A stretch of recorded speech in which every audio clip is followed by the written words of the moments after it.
Am I good? I'm good, Jack?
Ball free, but the Jesuits come up with it. Touchdown, Dakota Newton.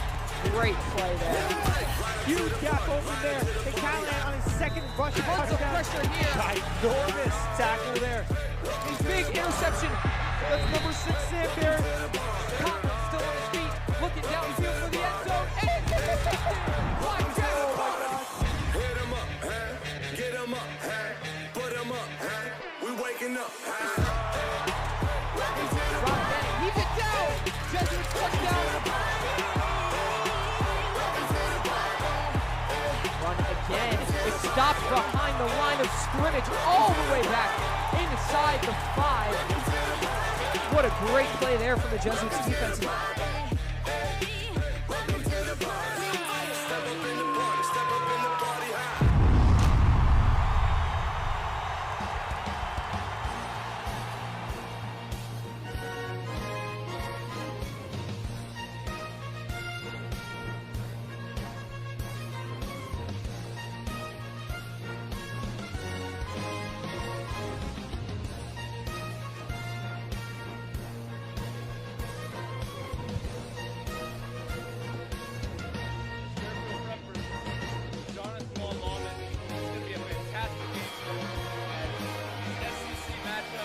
SEC final, or not SEC final, but they're looking to get 2 straight home games for the Fairfield Prep State Championship. It's going to be a tough matchup for them. 7-1, Jonathan Law coming into Rafferty Stadium. What do you think about this, Tommy? It's going to be a tough game. Yeah, definitely. The Jesuits are coming off a tough 20-17 loss against Daniel Hand, also an SEC opponent. Meanwhile, the Lawmen are coming in hot in this game last week, getting a 31-7 win against Hamden. The Lawmen are led by junior quarterback Matthew Woodeman, who's having a fantastic year so far. He leads the team in rushing as well as passing. He's thrown 17 touchdowns to only 1 interception. And on the other side, you have the Prep offense. What do you want to see of them today? I mean, it's going to be a tough game for them, but really what I want to see is focus on the deep ball against – I really just want to focus on the deep ball against Jonathan Law. Definitely. All right, we'll take you to prayer now.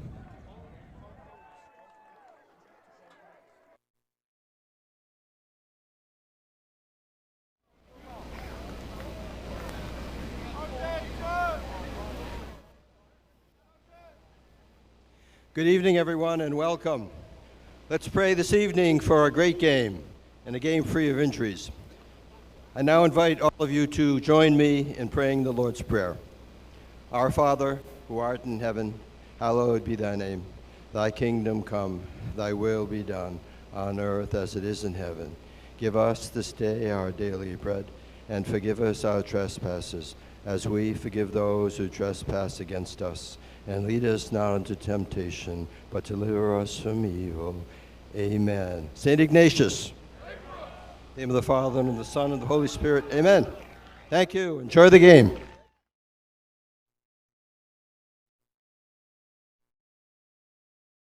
Now we direct your attention to midfield. And we rejoin you here as the captains are going to walk out. Today, the Jesuits are looking, as you said, with a win here would clinch home games in the playoffs. This is a huge game for them, and Jonathan Law is looking to go 8-1. This is going to be a great game today. I mean, honestly, what I'm looking for from Prep is just to throw the deep ball. It sounds simple, but J.J. Langston has been on a heater. I mean, it seems like he's caught a deep ball every game. Even when he drops a few passes here and there, he always finds a way to get that deep ball, and I don't really see a reason as to why not. You don't air out to him again. And then you also have Dakota Newton in, so now it's not just J.J. Langston that the DBs have to worry about. So you have so much more variety, and all the more that the defense has to worry about. So I think just air out that deep ball to J.J. Langston and work from there. Yeah, definitely. The captains representing the Jesuits today will be Robbie Manning, Sam Barrett, Jordan Lewis, the game captain, Jackson Django, and James Burgess. And then on the other side, you have QB Matthew Woodeman, number 7 for the Lawmen.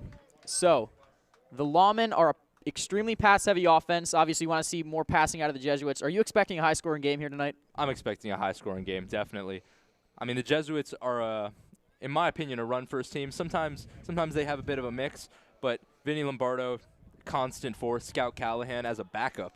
Crazy to think Scout Callahan as a backup. I mean, the run game is so powerful, but I'm really expecting a statement from the Fairfield Prep passing game. I'm really expecting that. Yeah, I completely agree. And as you mentioned, that run game has been so dominant. Scout and Vinny each averaging over 6 yards per rush.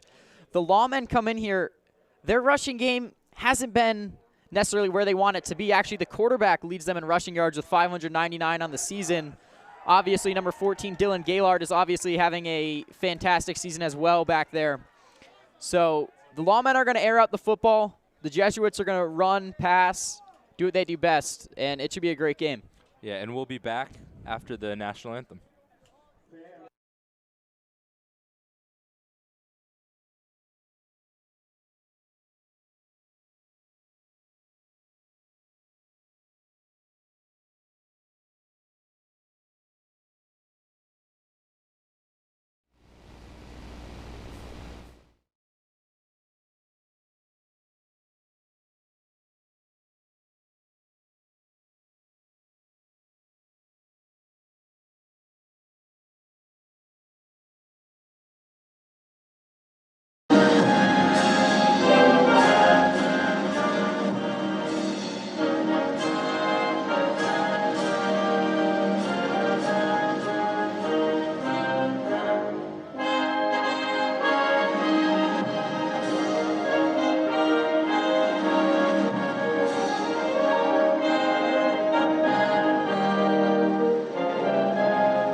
right, we rejoin you here, and I am He's going to be a little late excited for this because the school matchup. literally just came out. No. I'm always on The this. Jesuits Plus, it's are not even going to fully take set the up. field here shortly.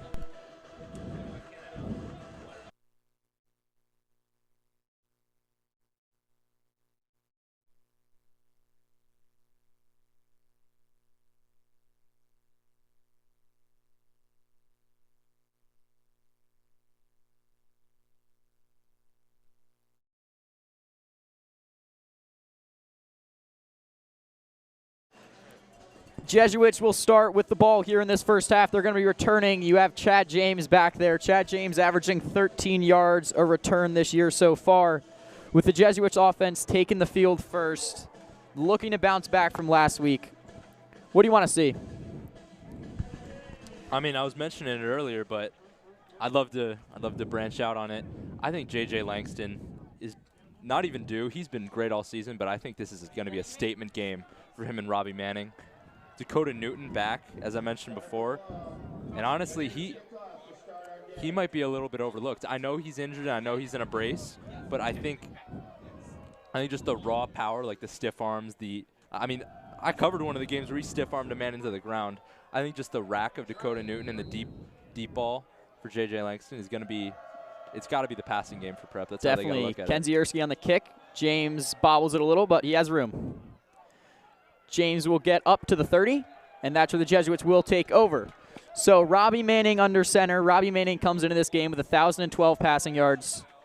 He's not quite lived up to his season last year, but it's been a very solid season from him. Only one interception on the year. Also a rushing threat the same way Whitteman is. What do you want to see in terms of like this running game? Do you want them to come out, run the football first, throw the football? Honestly, what I want them to do is it sounds like it's just straight out of Madden, but I think you just gut it deep. It's like a Steve Spurrier type of game where you just throw it deep immediately without any regard for game plan. I say just throw the rock. For certain. You have Langston lined up on the outside there. Manning takes a snap. He will find Langston. It's not a deep pass, but it'll get some yards. Langston goes for 9. Yeah, that's something. The screen, always an extension from the run game. It's just something you always want to have in your arsenal, but keeps the defense honest. Definitely, yeah. That's Langston's 35th reception of the season. Langston had some injury issues early on, missed a few games, but his coming back has made a huge impact on this Prep offense.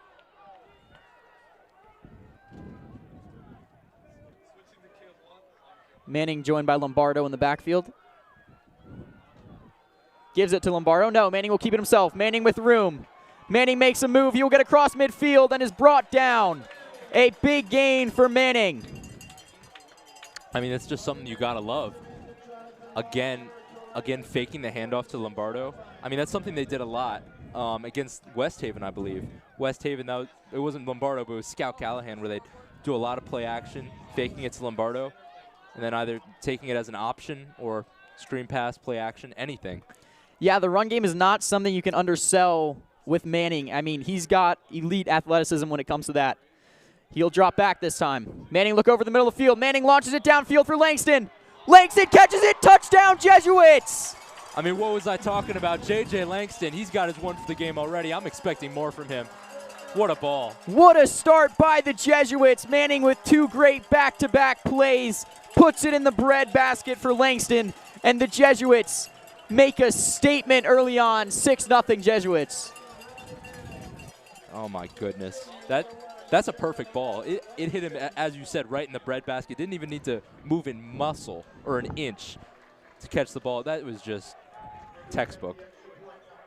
It took no time for them to do what you were predicting. What a play there. And now Cornelius for the extra point, 17 of 17 so far this year. And it is good. So Cornelius remains perfect on extra points, and the Jesuits offense could not have scripted that better.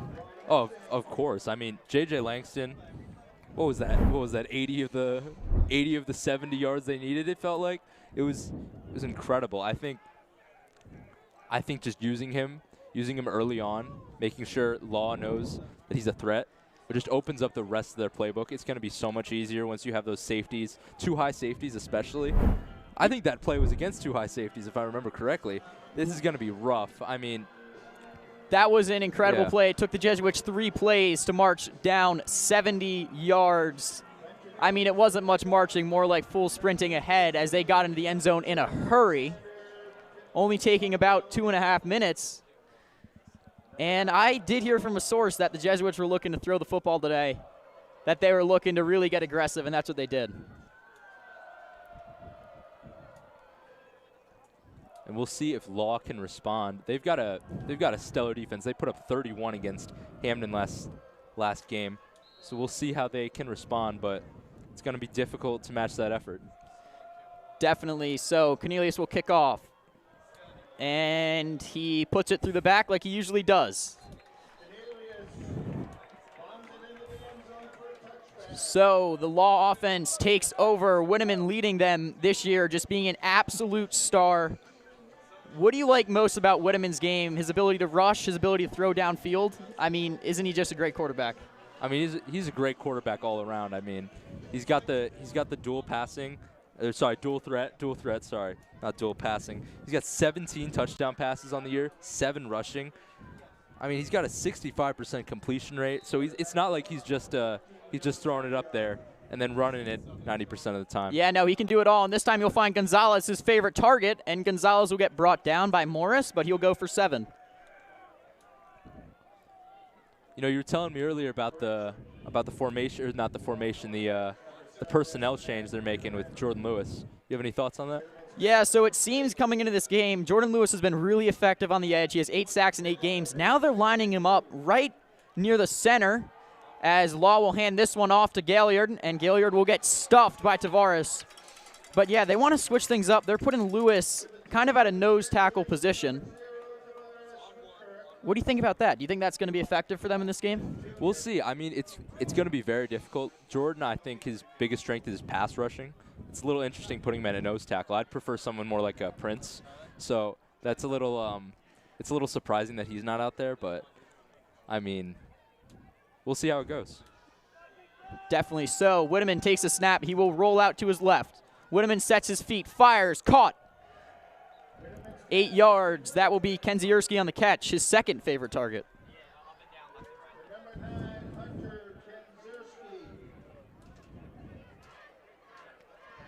You know, if I was prep right now, I'd dial up a blitz. I know it's not exactly the typical pick, but they hand this one off to Gaillard, and he might get the first again here. So this Law offense moving well, and I agree with you. I mean, this Law offense, they're 4 plays, 2 first downs. I think a blitz would be a great idea here. Yeah, I think you got to bring the heat. The DBs from prep, yes, they've gotten burnt a few times, but the corners you can't discredit them at all. I mean, Jack Buck has been fantastic all season. Jack Buck has been fantastic. Winneman under pressure now. Winneman will be brought down. That is David DeLibero on the sack for a loss of 3. That'll be an. And Jordan Lewis helped him there as well. So this prep defensive line has really made an impact. That looked like an injury to Ryan Murray, the outside linebacker. He was a little bit shaken up after that play. All right, now the Jesuits line up again. This time Jordan Lewis takes the edge. Number 47 on the top of your screen. Winneman calls Gonzalez into motion. Winneman drops back. Winneman under pressure again. Winneman tucks and runs. And he will get the yards he lost back, but nothing much more. So actually, I'm gonna change my mind on the blitzing. If they can get pressure with 3 like they just did, I don't see why you would. Honestly, you could keep 2 spies back there and be completely fine. And it looks like Pratt was about to bring the pressure there. Yeah, into the neutral zone. A little missed time by John Morris. That's going to go against Brett, but it's not going to be a first down. So it'll be 3rd and short for this Lawmen offense. Yeah, if I'm Jonathan Law, I'm doing the simple inside zone, simple play. A lot of times people want to overcomplicate it to a play action rollout, deep ball. No, just put your head down, get the first down. Definitely, especially at this midfield mark. But Whitman has no one with him in the backfield. This because it'll keep him himself. Whitman on the outside. Whitman with a little room. And what a play there by Frick to stuff that play before he even got started. You know what's funny is I think he got the first down if he would have just taken a knee there because it was forward progress. But yeah, Frick with an excellent play on the edge. I do want to highlight these DBs. They've been incredible all year. Sam Barrett with 4 interceptions at safety. Jack Buck, as you talked on, having an incredible year. And Oliver Frick making a big play right there. It looks like they'll be staying out there on 4th down. This makes sense. They're at midfield. They'll hand it off to Gallard. And Gallard will, oh, this is going to be close. I believe he got the first. Jack Buck on the tackle. They do get the first, so the risk pays off.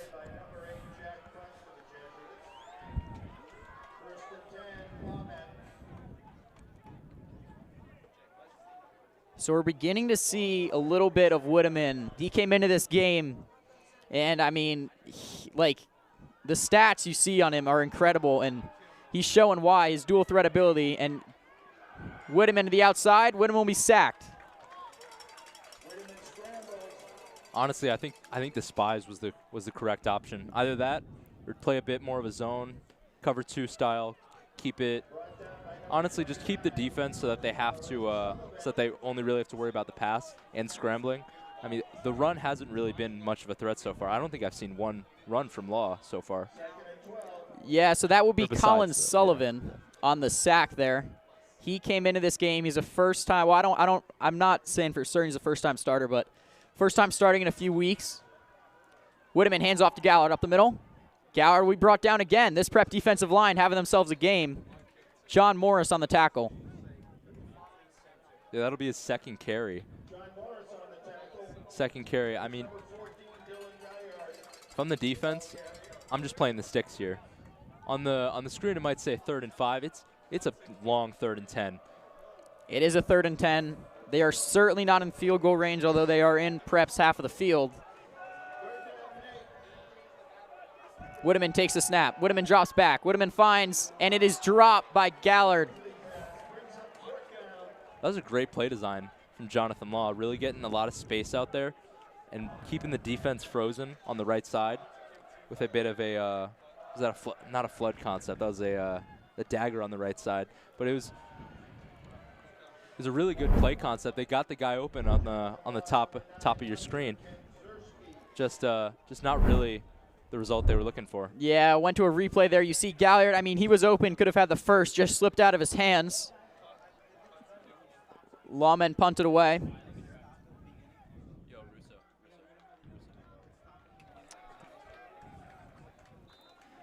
So Jesuits offense takes over here. Manning will retake the field.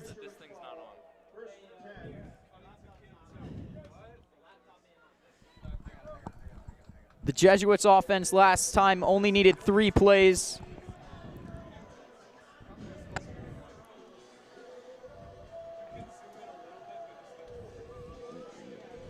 Manning returns under center on their own 12-yard line. They got a long field to travel here.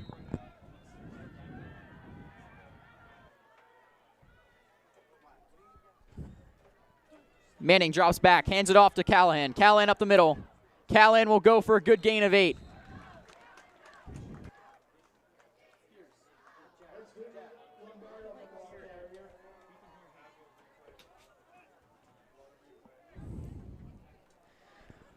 All right, that would have been a first down for Callahan, so a great run to start the game for him. Dakota Newton subbing in here. Oh, sorry, that was Lombardo on the first down. I apologize. Lombardo goes for 10. Gives them a little breathing room. They're not backed up against their own end zone. Manning on the snap. Manning finds Newton. And Newton will get a good gain there. Good, solid gain. Yeah, it was a bit of a scuffle with Chad James and the Law defender. I'm not exactly sure where the flag is going to go, possibly on both, but there's a bit of a scuffle in the blocking down there. It looks like that it will be going against Prep. It looks like it's going to be a holding. So it will be 1st and 20 for the Jesuits. And they're going to need to pass it here. You see Newton had that first reception. Obviously, it's going to get negated due to the penalty, but you love to see them getting him involved early. Yeah, it really is. He just, for some games, he can just take over with his size and speed. He's just someone you want to get involved early. Same with JJ Langston, but even more so with him because he's a bit younger. They hand it off to Vinny up the middle. Vinny will go for 4.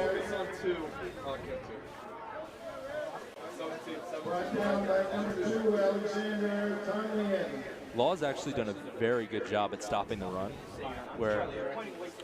and you really get the team into some tougher down distances. Right now it's only 2nd and 7, but it's really not what you're looking for if you're Prep. Yeah, Jesuits obviously have been going with the screen passes early. They're trying to keep these 2nd and 3rd downs to shorter, manageable distances, but I don't mind seeing Manning drop back to throw a little bit here. Manning will throw, and he will find James on the outside, and he just overthrows him. That's some really good defense for Alex Conley. He's got 2 interceptions in the season from the safety spot, 8.5 tackles per game. That's a centerpiece of their defense, not the centerpiece, but yeah, their defense has some stars. You have number 8, the safety Marcus Towns, with 6 interceptions in only 8 games, so he's had a fantastic year.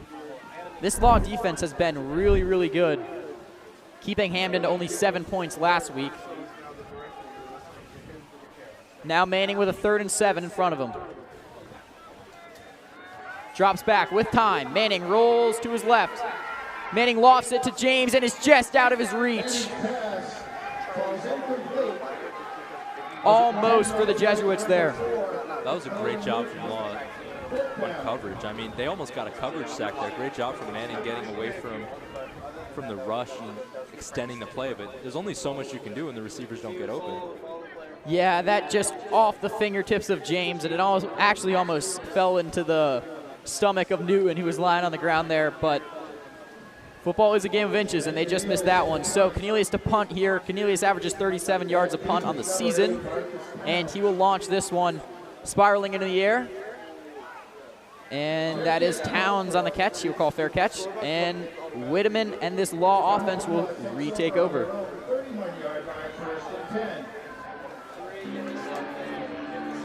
On this whole team, there's been a lot of highlight plays. I just want to highlight that, pun intended.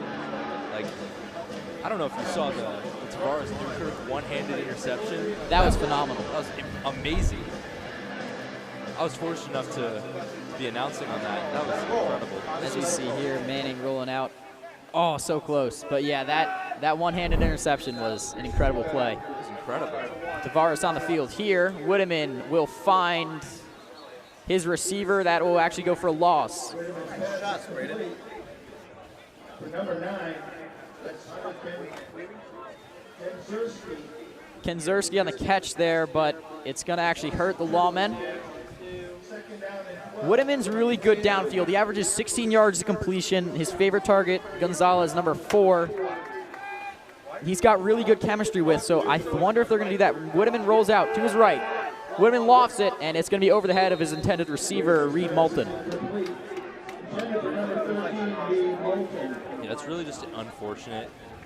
That's really the best window he's gotten all day. I mean, the Prep defense has been all over these receivers, and if I'm Law, I mean, people often hate to hear it, but I'm throwing a screen. A lot of people hate on the screens, but I think you throw a screen here, take advantage of Prep's aggressiveness, just go after it. Prep rushes 4. Whitteman getting pressured. Whitteman lofts it downfield. Caught! And he will go out of bounds. That is number 9, Kenzierski. And that's a 40-yard dot from Whitteman there. Yeah, he's the number 2 receiver as well as being a running back. You're sort of Debo Samuel, Percy Harvin type. Don't just think of him as a running back. He will burn you with his speed. As we see here on the replay here, Whitteman just putting this on the money. I mean, only where the receiver could get it. Whitteman hands it off to Gallard here, and he will get stuffed. Jordan Lewis on the tackle.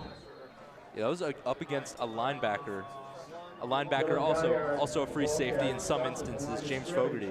But sort of what they would consider a mismatch. in their eyes, but great job of taking advantage of it. Yeah, Fogarty did have good coverage. It was just a better throw and catch. Whitteman with a 2nd and 9 in front of him. Whitteman with the keeper. Whitteman has room, and he will go for the first. Brought down by Brody Sommers after a 10-yard gain. I think Whitteman's really given this team some trouble. I mean, he's been inaccurate, and still he's been able to get in between the tackles, put his head down, just take a few runs, even if it's on the option. As you see here, yeah, that keeper worked for the Jesuits with Robbie Manning and Vinny Lombardo, and Whitteman showed it off there. So 1st and 10 inside the Jesuits' 30-yard line. They are in prime position to tie this game up. Whitteman drops back. And that is intercepted. Oh! In his hands and out. Jack Buck almost had his 2nd interception of the year, and he is going to want that one back. Yeah, he did exactly what you want. He followed the quarterback's eyes and even got a little bit of a misthrow from the quarterback. Very fortunate. He's only thrown 1 interception all year. That's just unfortunate. Yeah, that's something you'll rarely see out of Whitteman. He keeps the ball safe, but there, I mean, Jack Buck, he's going to want that one back. Galliard goes for about 5.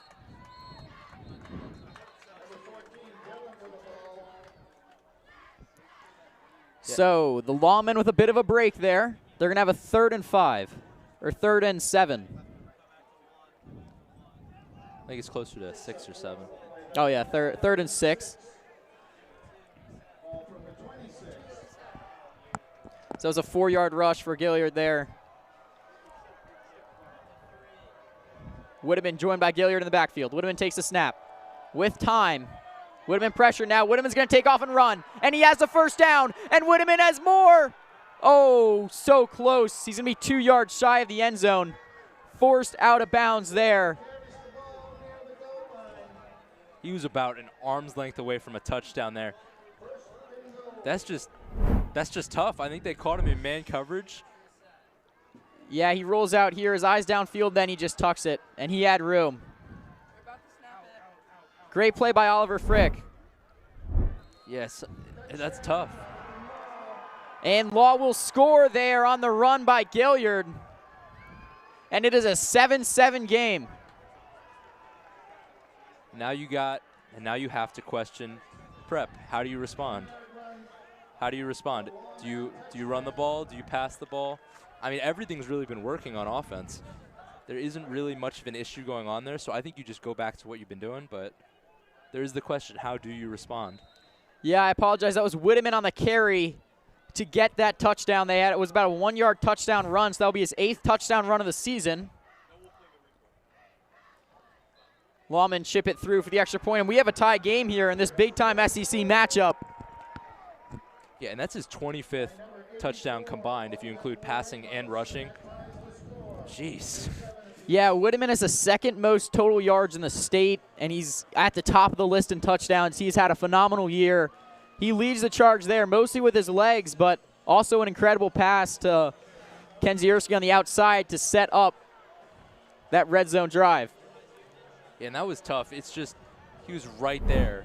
Jack Buck was right there on the interception, but he just couldn't haul it in. Oh, no, it was Gilliard on the touchdown.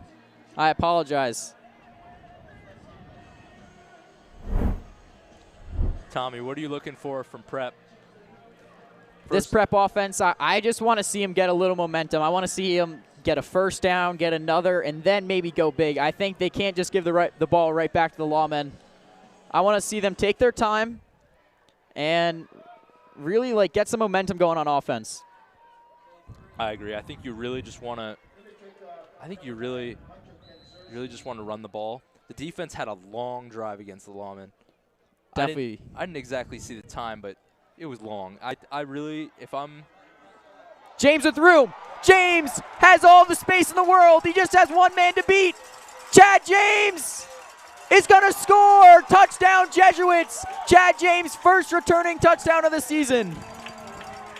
Chad James, how do you do? That was absolutely fantastic. Shrugs the defender off.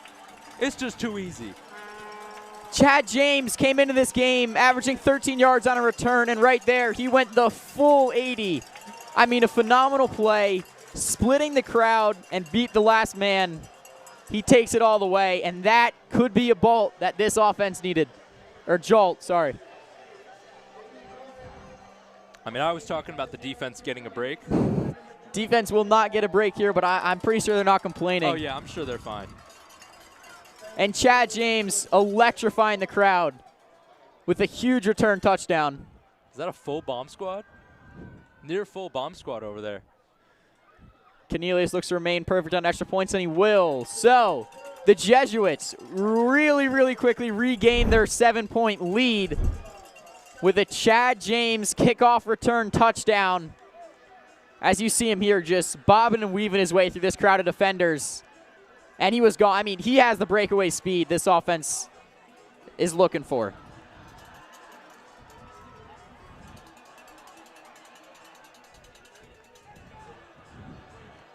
I mean, Chad James, he's just a sophomore. You got him for 2 more years.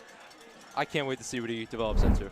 Yeah, definitely. He's kind of been hidden behind the senior duo of Scout Callan and Vinny Lombardo at the running back position. But that doesn't mean that he can't play. And right there, oh my. What a run by him. What a return touchdown by him. And Cornelius will kick off here for the Jesuits.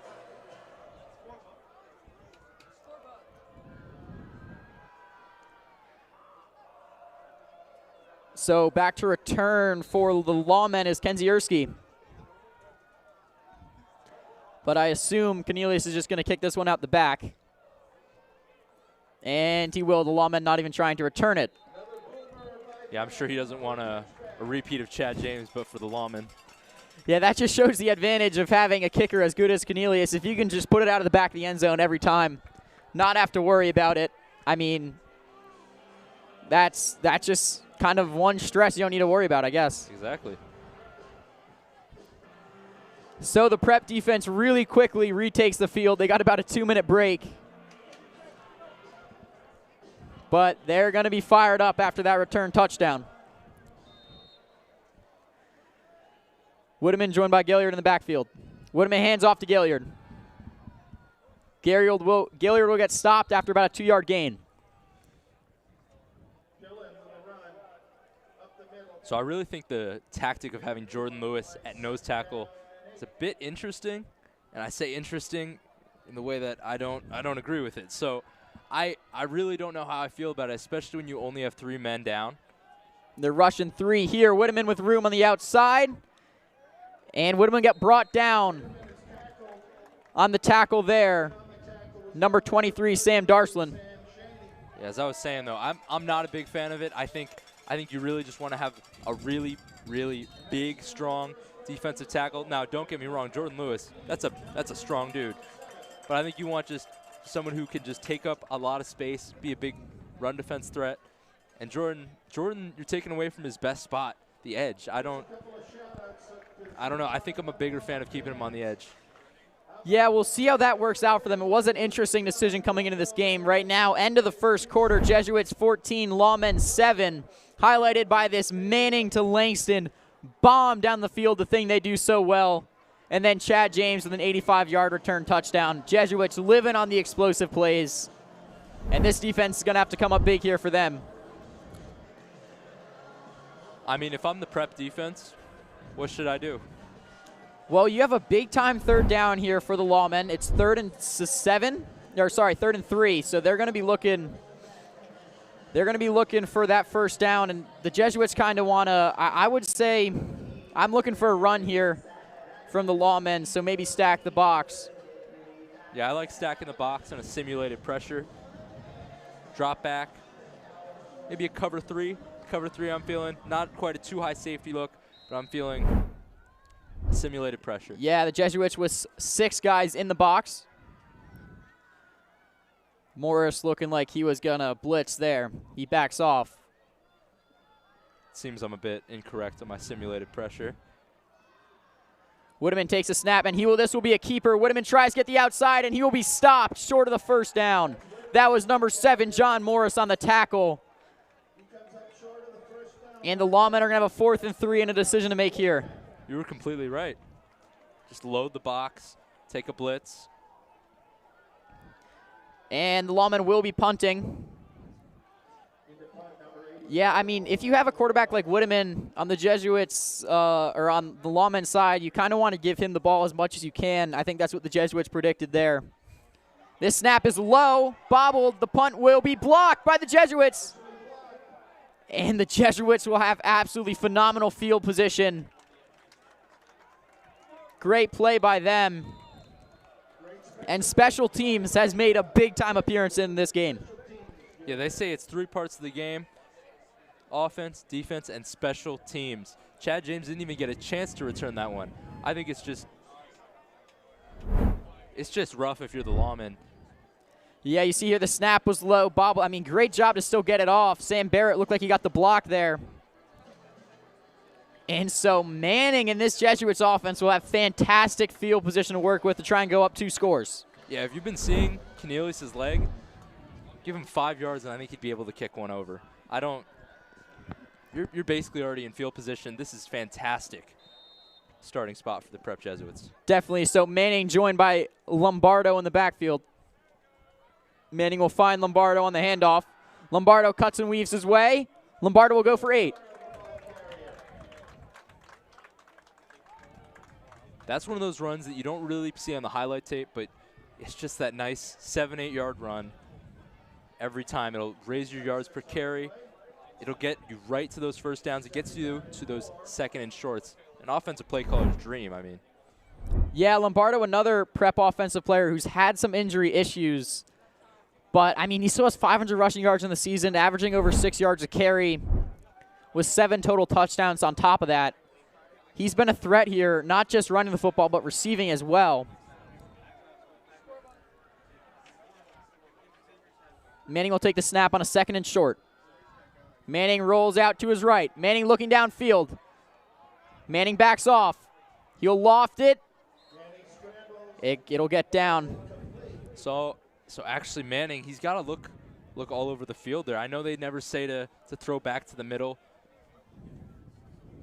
but you just had a wide open receiver there.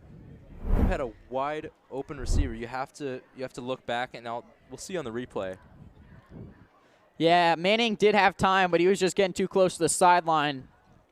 Yeah, and he wasn't immediately pressured either. He had time. Conley almost got the interception there, but Manning knew what he was doing by throwing that to the ground. So 3rd and short here for the Jesuits. They are probably in Cornelius' kick range, but you still want to get the first down. Manning hands off to Callahan.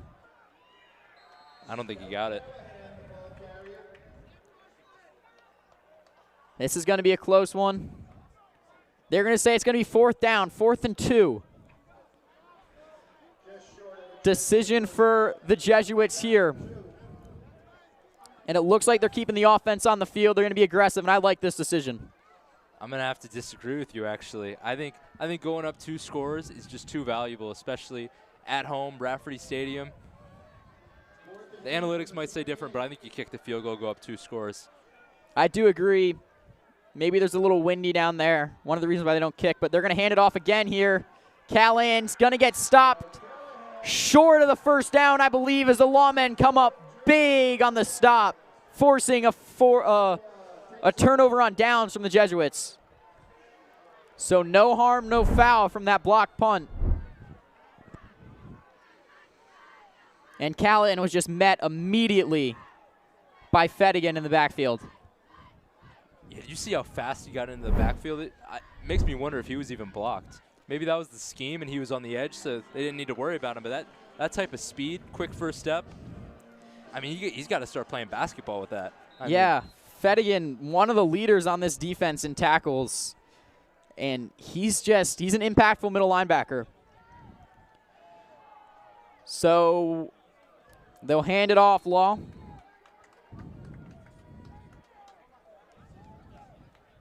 That's the senior, number 7, John Morris, one of the Fairfield Prep. John Morris making an impact on this game with a tackle right there. He leads this Jesuits defense in tackles. He's one of the standout stars. Him, Jordan Lewis, Sam Barrett, all making huge impacts for this Jesuits defense on all 3 levels. Whitteman with a 2nd and 8. He'll hand this football off to Gaillard. Gabriel will fight his way for another 4. And, you know, this is just the quick and the just like easy runs from the Jonathan Law team. You just want to have it run right down the middle, and it just wears on a team, honestly. You'd want to just lean on him. So they're giving them the first on that play. Oh, really? Yeah, I don't know about that one.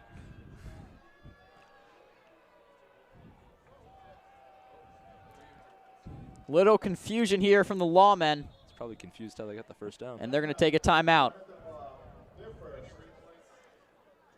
Think of maybe a too many men concern, too little men. I'm not sure. Another shout out to some Jonathan Law fans in the stands. So Jonathan Law, 1st and 10, looking to get over midfield of the Jesuits. Woodeman having a great game with his legs so far, the one big pass we saw. And this Jesuits defense has been playing well, though. What's your favorite part of the Jesuits defense so far? This game? Oh, in this game, I think their D-line's been very good. I agree. I think their D-line's been very good, especially because all the times they've gotten burned on the ground, it's been outside runs, scrambles, outside runs, and that's more the linebacker's job a lot of the time, or the outside linebacker who's on the edge. It's not really on the interior defensive line. They've played their butts off. I mean, Jordan Lewis is an edge, and he's playing nose tackle and holding the zone against double teams. That's crazy. I don't know how he's able to do that in run defense, but the D-line's been playing amazing. Yeah, I agree. They're going to hand this one off here. This is going to be bounced to the outside by Gaillard, and he's going to go for 5.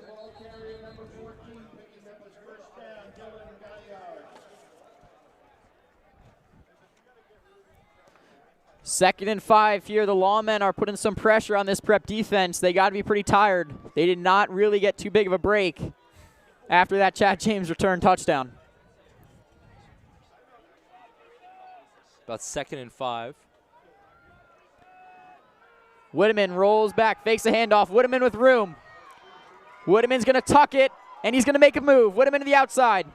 And he'll be brought down by Colin Sullivan, but he will get the first down.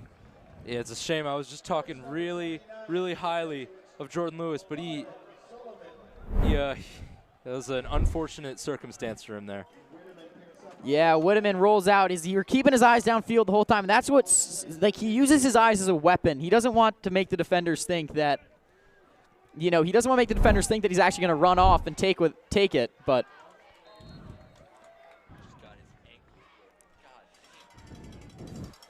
so another productive run there by the Lawmen.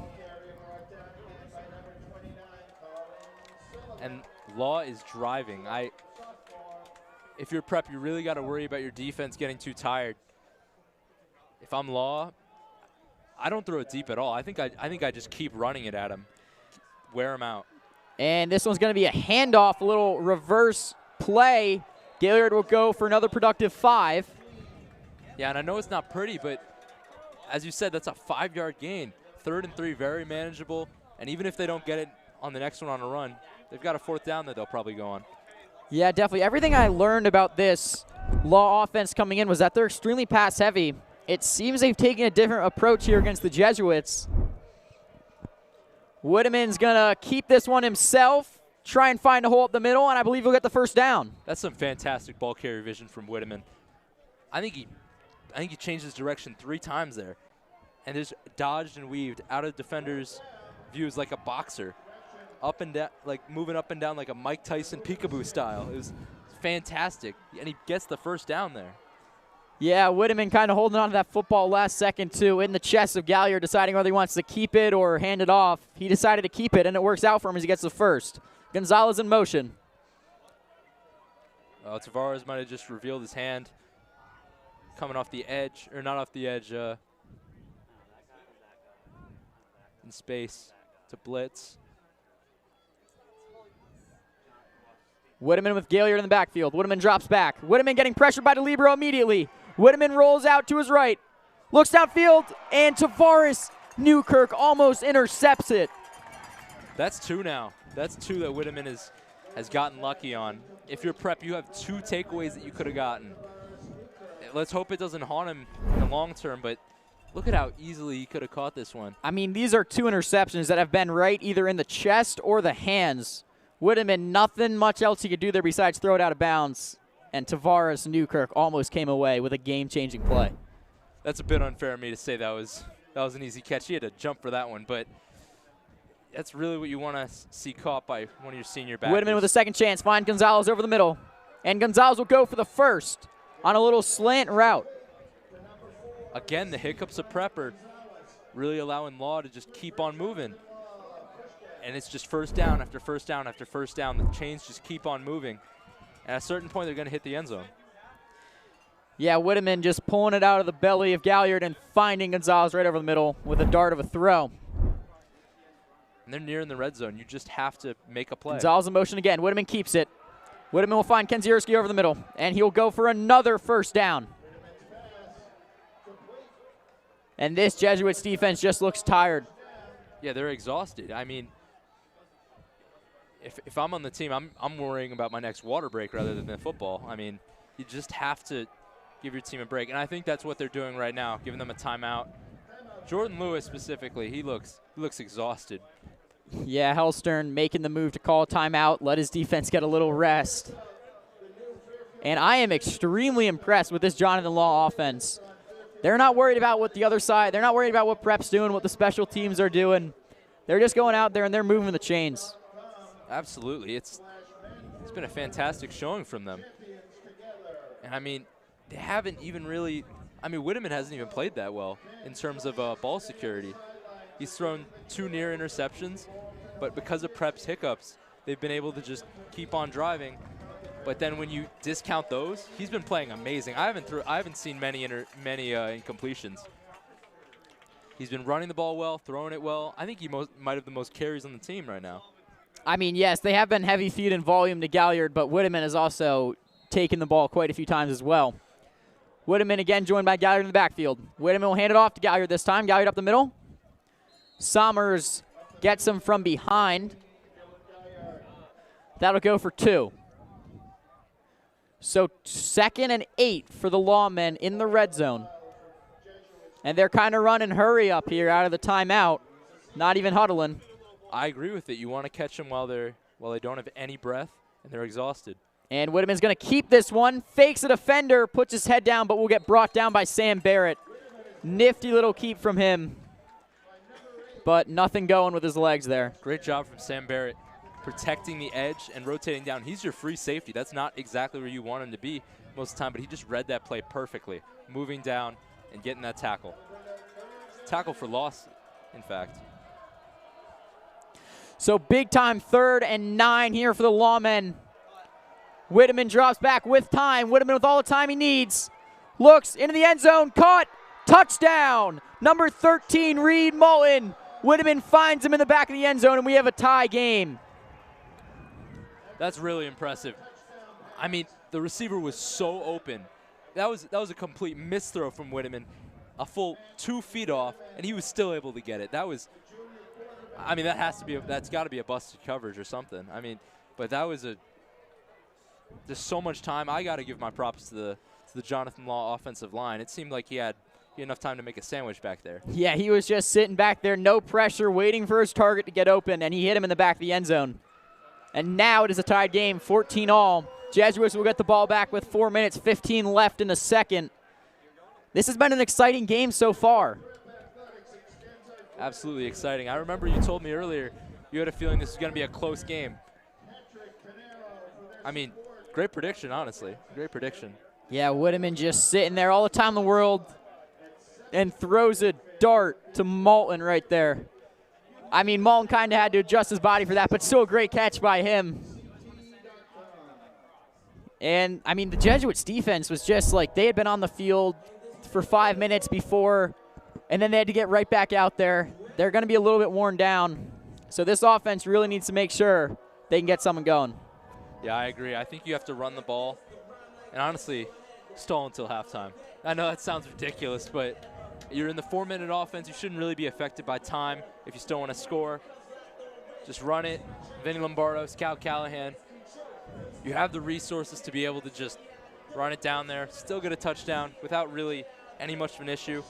Maybe you leave a minute on the clock still, but just keep your defense off the field. I agree. So, Chad James, last time he returned a kickoff, it went for 85 yards and a touchdown. He's back there again now. This time we'll go to the other side, and Callahan will take it. Callahan will get up to the 35. Good return from him. And Manning will retake the field for the first time since the first quarter. Yeah, and we'll have the touchdown pass replayed here. What a catch by Moulton. Sliding across the turf to make that grab. So Jesuits offense will take the field. Chad James will join them. He'll be in the slot here. I know I just said I want some runs, but I always say screen passes are an extension of the run game. I love a J.J. Langston screen here. This one will be a handoff. No, it'll be a keeping by Manning. Manning with room. Manning's going to get the first and more. Manning goes for 20 on the ground on the little RPO keeper. Not much better you could ask for. Not much better. Yeah, Manning saw Whitteman on the other side doing it with his legs, and he had to match it. And right here, he just bumps it to the outside, and he uses those legs to get 20. Great lead blocking by Newton on the play as well.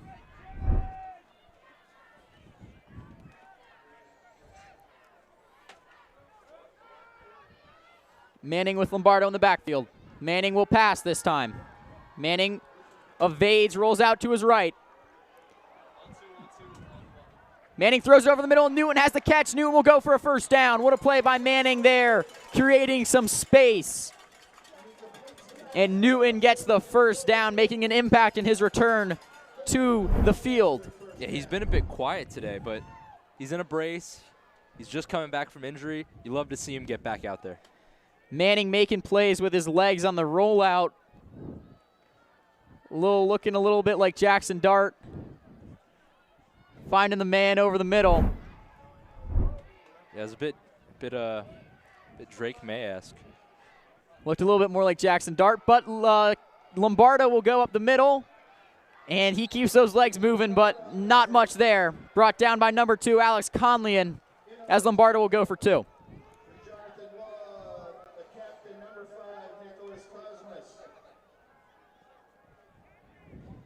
And Tommy, what are you really looking for if you're Prep? You have 2:40 left in the half. What play do you dial up? 2nd and 8. 2nd and 8. I'm looking, I think they're going to bring it back to 2nd and 10. 2nd and 10, apologies. Because Lombardo was kind of dragged backwards there. I want to see Manning use his legs a little bit to pass, but I do love the run game so far today. Callahan in the backfield now. Manning will keep it. Manning pressured. Manning making plays with his legs. Oh, Manning hammered by number 5, Nicholas Cosmos. Hopefully he's okay.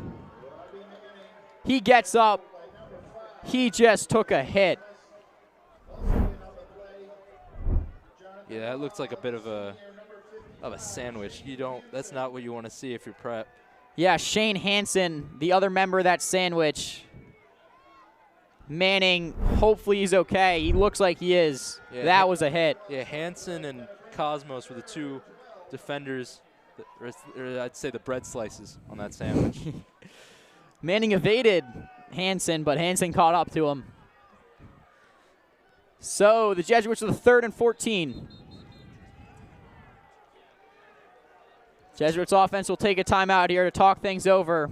Our cameraman seems to think that was an interesting time to take a timeout. I'm not exactly sure why. That was an interesting time for a timeout. Maybe they're just trying to make sure Manning's okay. Yeah, I would too. I mean, that looked like a big hit. Any extra time will do. Jesuits with the 3rd and 14, probably looking to get at least 10 of these yards back to set up Cornelius for a field goal.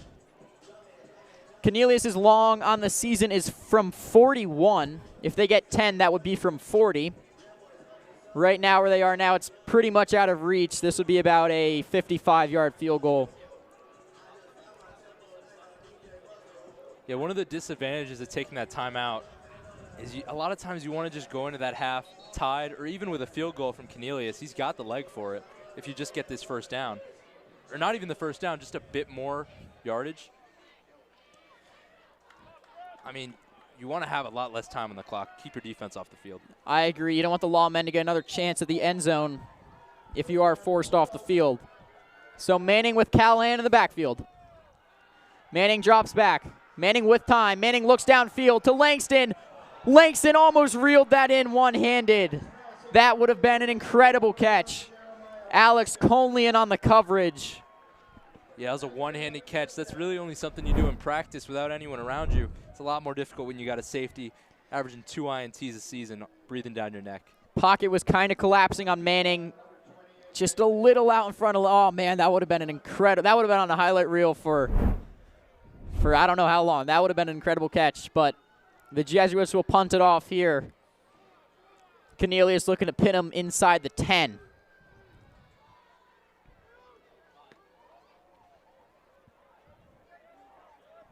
And the Jesuits get a lucky bounce, and he will be pinned inside the 12 at least. So Cornelius with a great punt. Special teams, again, having an impact in this game. And Whitteman wants to lead one final charge for the Lawmen to possibly take a lead before the half. It seems our cameraman was right. You should have allowed more time to come off the clock. Law still has all 3 timeouts, and you really can't afford to let them score here. They get the ball first in the second half as well.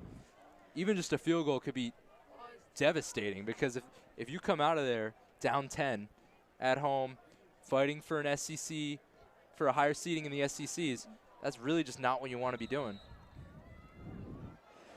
So Jesuits defense is looking to get one final stop of the half here. Fumble. And it's a fumble. And the football is recovered by the Lawmen there. It looks like Brody Sommers got in there to try and get on top of it, but Lawmen again turned the ball, or almost turned the ball over, but get a little lucky with it. That was Galliard on the rush, and he got hit here by Colin Sullivan. Oh, no, he just kind of dropped the ball. He luckily was able to fall back on it. Galliard, they give him the ball again. Interesting choice. He'll be brought down for a gain of about 6 or 7.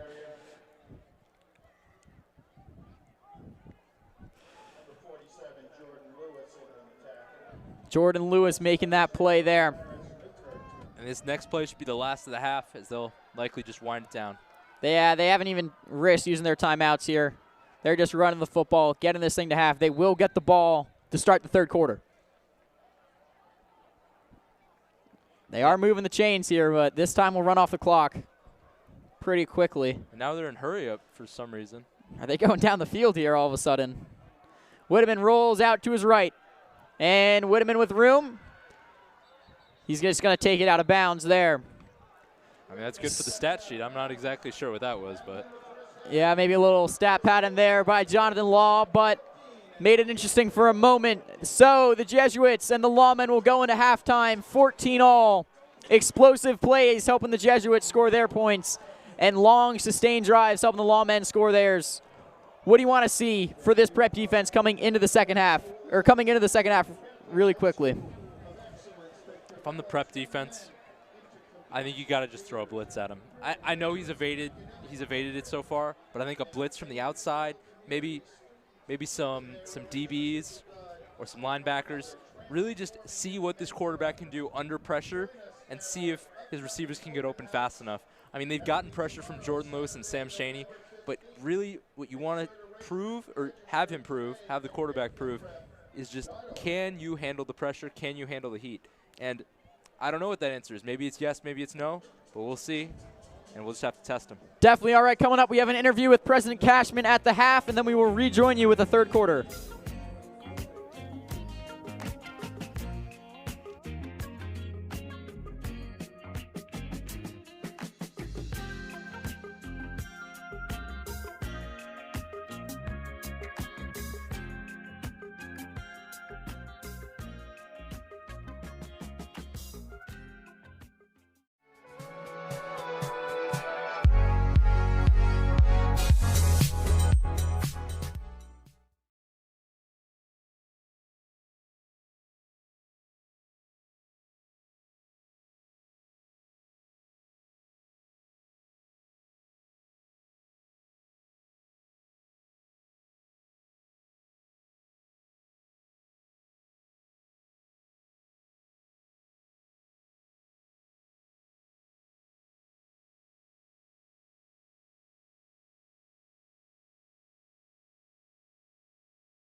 to do now. Na na na na na na na na na. Running when I hit the ground is what I'm all about. I'm all about it. I'm all about it. What does it mean to graduate from Fairfield Prep?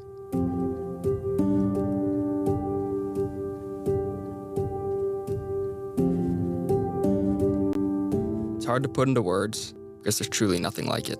Maybe it's the moment walking down the aisle to receive your diploma, or the sea of red and white tuxedos all around you, or that firm handshake from President Cashman.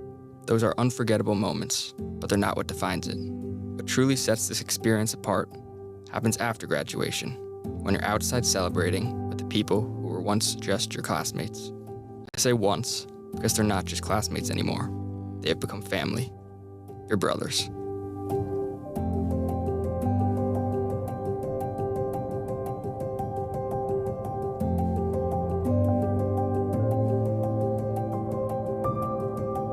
Over 4 years, through every high and low, every challenge and victory, these are the people who stood beside you. Now, you're no longer students. You're a family. What might be bittersweet goodbyes at other schools becomes something different here. A celebration. Laughter, pride, and a deep sense of connection fill the air as you take one more picture, one more memory together. As we prepare to step into the next chapter of our lives, we carry that brotherhood with us, forever shaped by our time at Prep. And as all Prep men do, we may laugh, we may cry, but we never say die.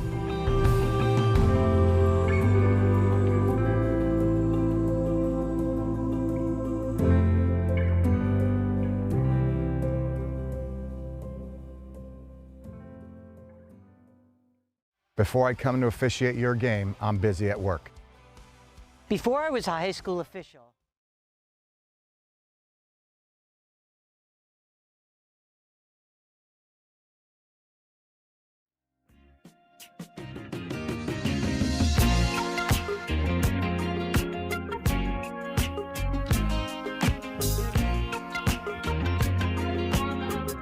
Yep. Good.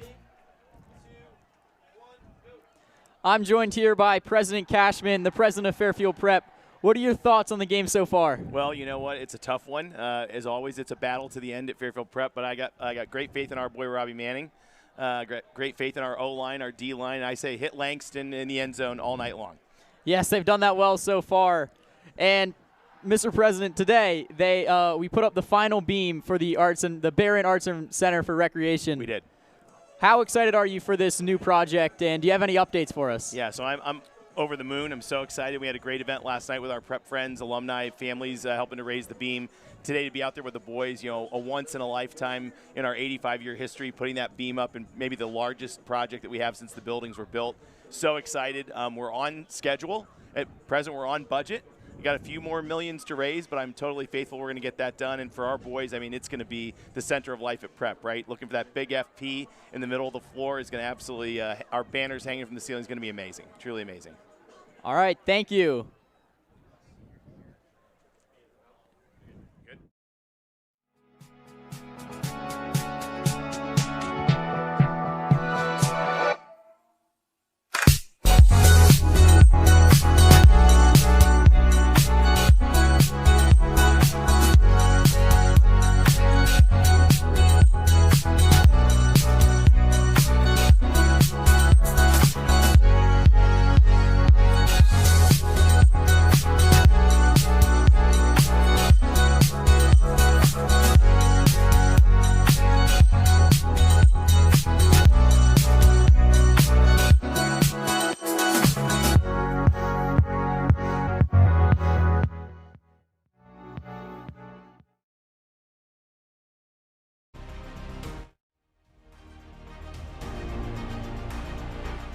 We're enhancing our campus with state-of-the-art facilities, with a center for arts and recreation, and expanding our academic support services to nurture every student's potential. We use a scaffolding approach to provide resources to ensure academic success for our students.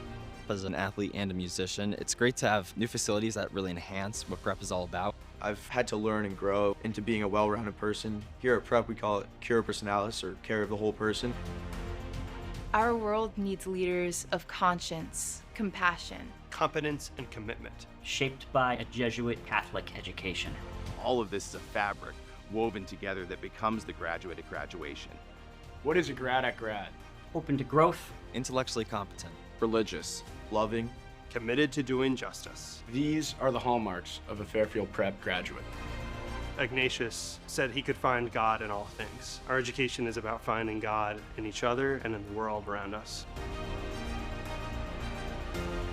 We need your help to meet the demands of a rapidly changing world. Together, let's shape the future of our school, forming leaders who support the values of Fairfield Prep. Thank you for joining us on this journey. Go forth.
Welcome back here to the second half of this SEC matchup.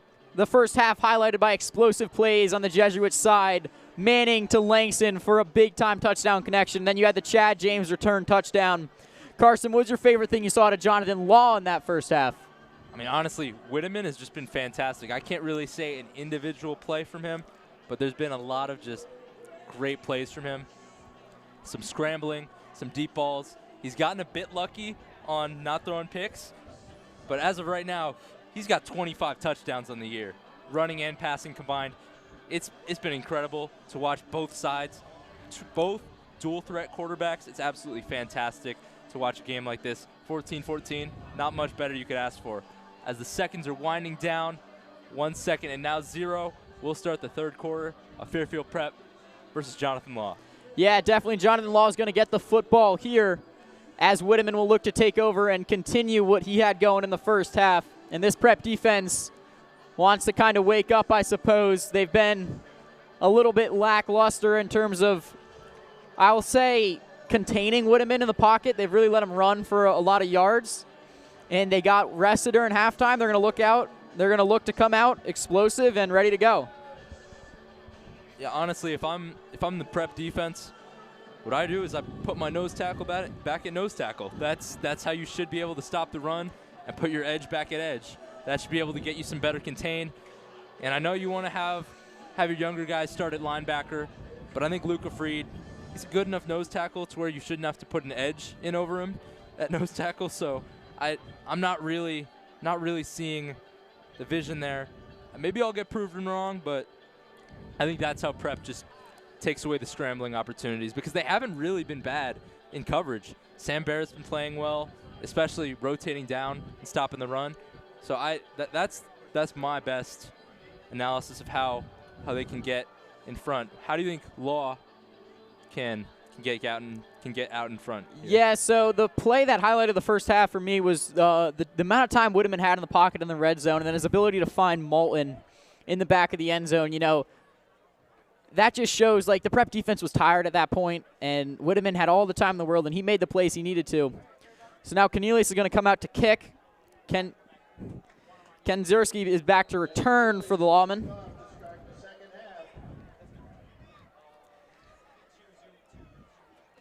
Cornelius will put it through the back of the end zone yet again. I mean, Jonathan Law should just take the ball from the 30 every time. Or sorry, the 25 for this isn't the NFL. This is high school. They do it from the 25 still. It's the 20. Or the 20. I'm still off. All right, so Whitman will take over with the offense. So far, Gonzalez, our #1 receiving threat. He's been kind of quiet, only 3 receptions for 30 yards, but you still have Galliard having a great game in that backfield, getting fed the football. And I like this. Lewis is outside, is not the nose tackle anymore. And Galliard will get it, and he'll go nowhere on the tackle from David DeLibro. And that's a good start for this Prep defense.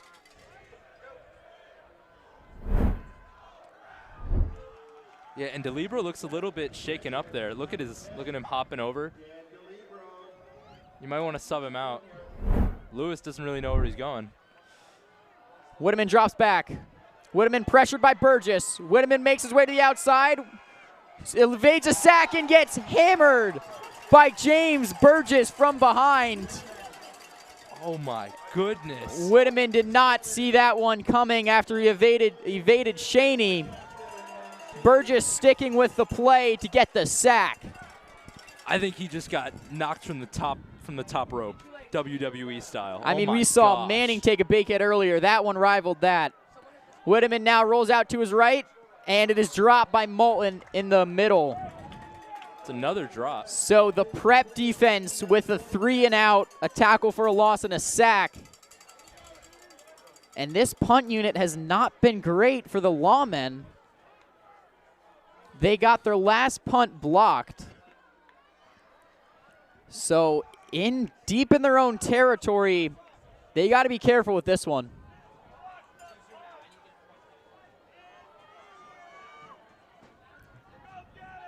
Good snap this time, and the punt will be off, but it isn't a very good one. And again, the Jesuits will take over with fantastic field position at Jonathan Law's 40.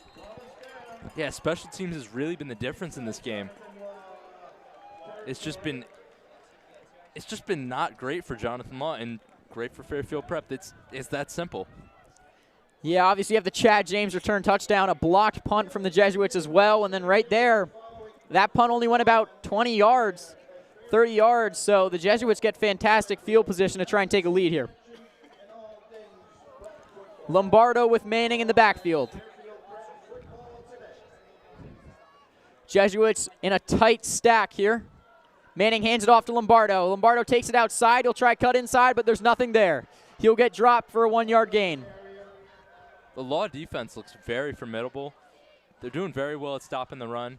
Even though Manning has gotten around scrambling, they've done a really good job at just stopping the running back, getting in between the tackles, and running. And there they had to go on the outside, and that's just not as effective on average. Yeah, the biggest run for the Jesuits that has not been Manning so far is only for 10, and that was with Lombardo. So they have done a great job of containing these two fantastic running backs, and now Manning is empty in the backfield. Manning looks to throw over the middle, caught by Lombardo. Lombardo, the team's second leading receiver with 180 yards on the season. That'll add to his totals. Yeah, and that might have been a perfect throw. Right as he turns his head, watch this. Right as he turns his head, bam! Nearly hits him in the helmet. That's how perfect of a pass it was. Yeah, great catch there to set up a 3rd and short for the Jesuits. Manning comes back to the huddle with the play call. Just an update, Dan DeLibro looked very shaken up. He's limping on the sidelines right now, so we'll see if he's coming back into the game. But They have Jordan Lewis up at fullback. Jordan Lewis will take the carry. Jordan Lewis barrels through the Jonathan Law defense to get the first down. They've run that play a couple times this year. Yeah, most of the time it's been on the goal line, but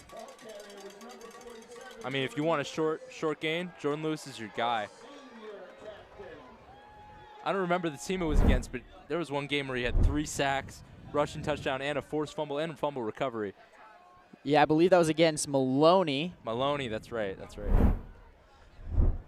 So now Lombardo will retake over as the running back, and he will be on Manning's left.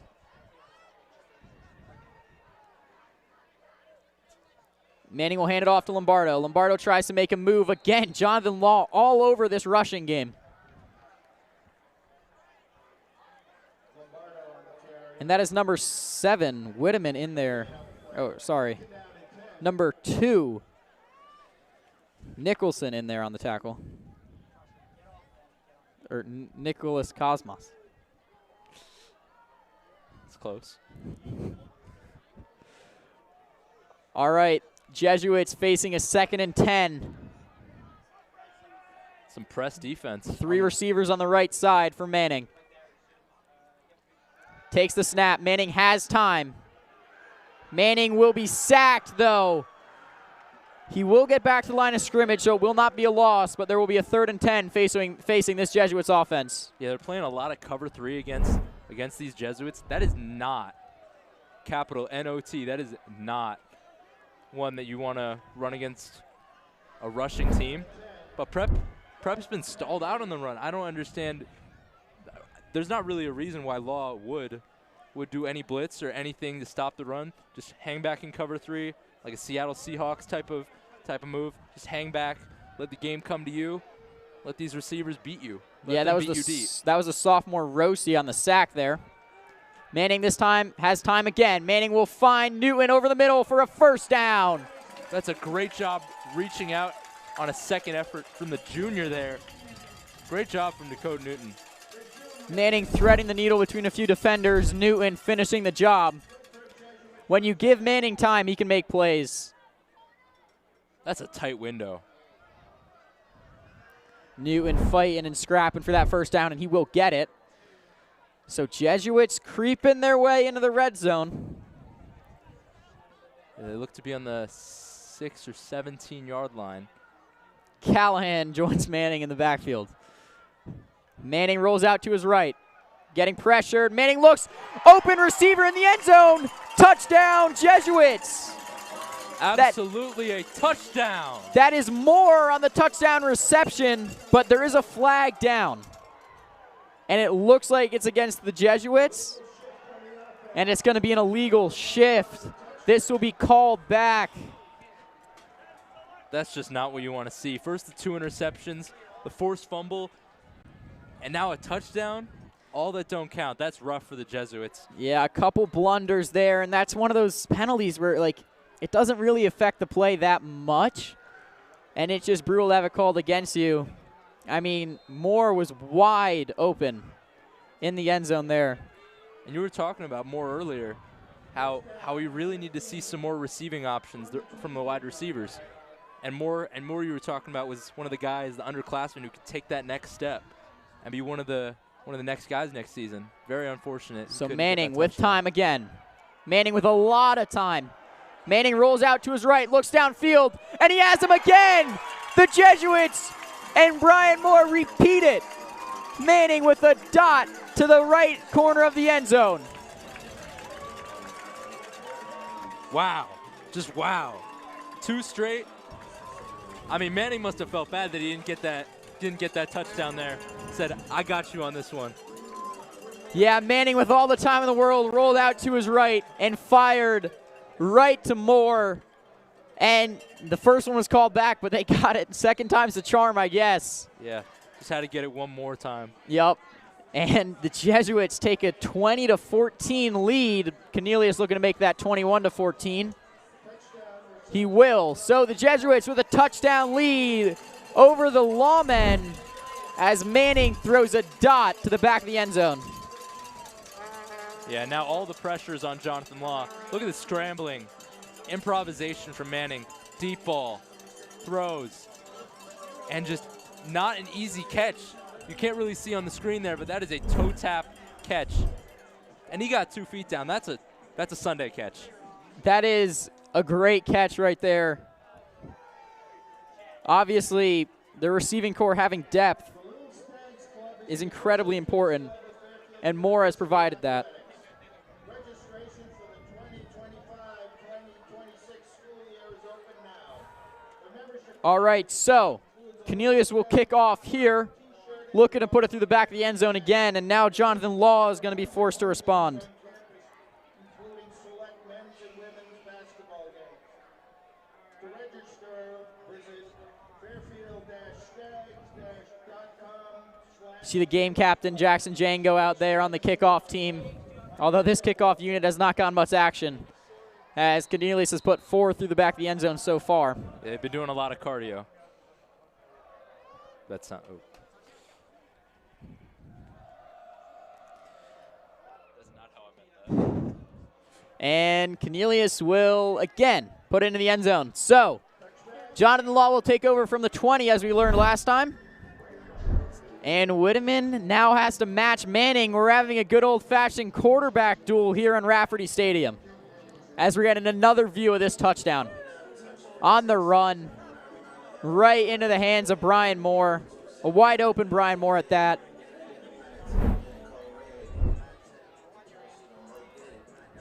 And as President Cashman said, Manning having a great second half.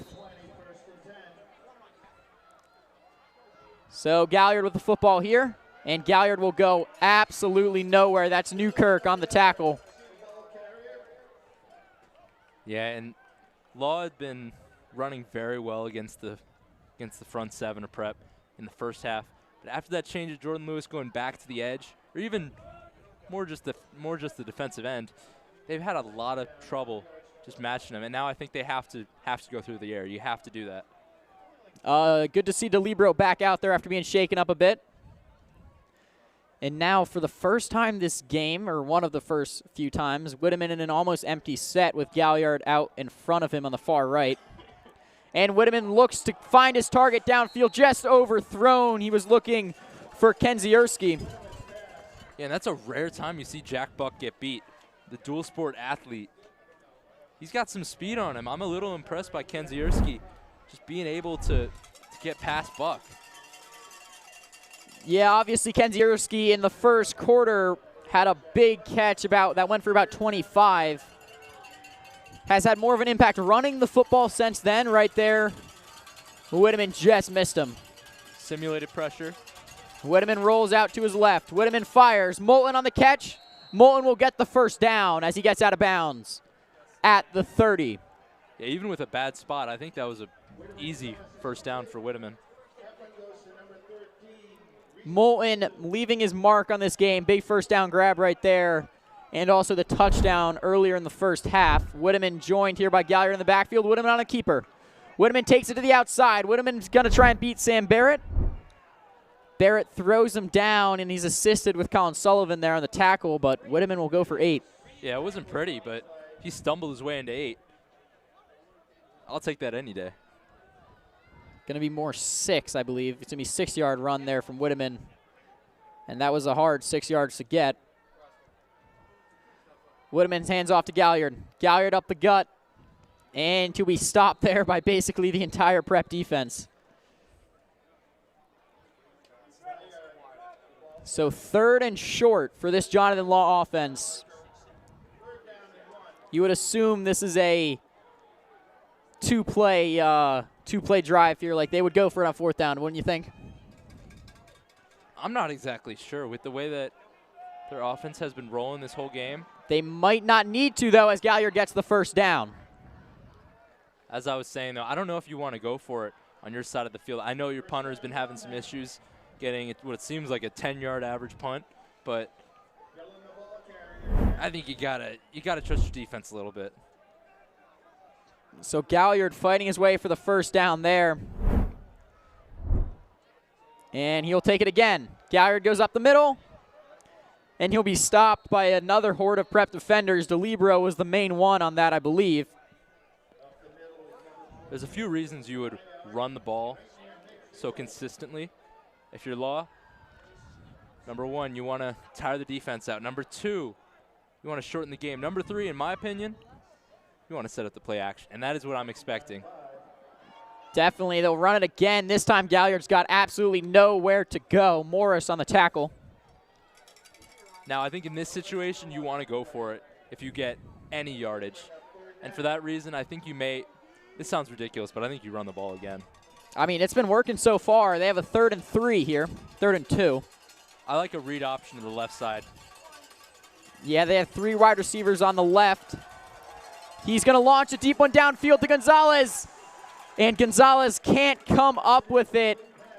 Whitman almost found his favorite target for a big gain, but just overthrew him. Yeah, it looks like they're really going after Jack Buck, which is an interesting choice, seeing as he's the number 1 corner on Prep's defense. I'm not exactly sure what that's for, but...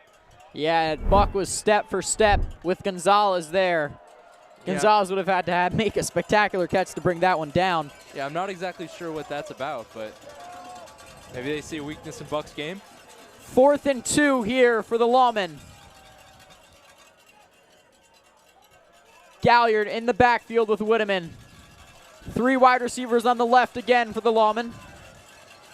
And 7 guys up front. Whitman's going to keep this one himself. Fires, and it's intercepted by number 26, James Fogarty. His first interception of the year. What a play by him to scoop that ball up out of the turf. Although, yeah, I don't want to be the yardage-wise, I don't want to be the guy. It would have been better to let it hit the turf. But yeah, it's great to have your first interception. Yeah, it's fun.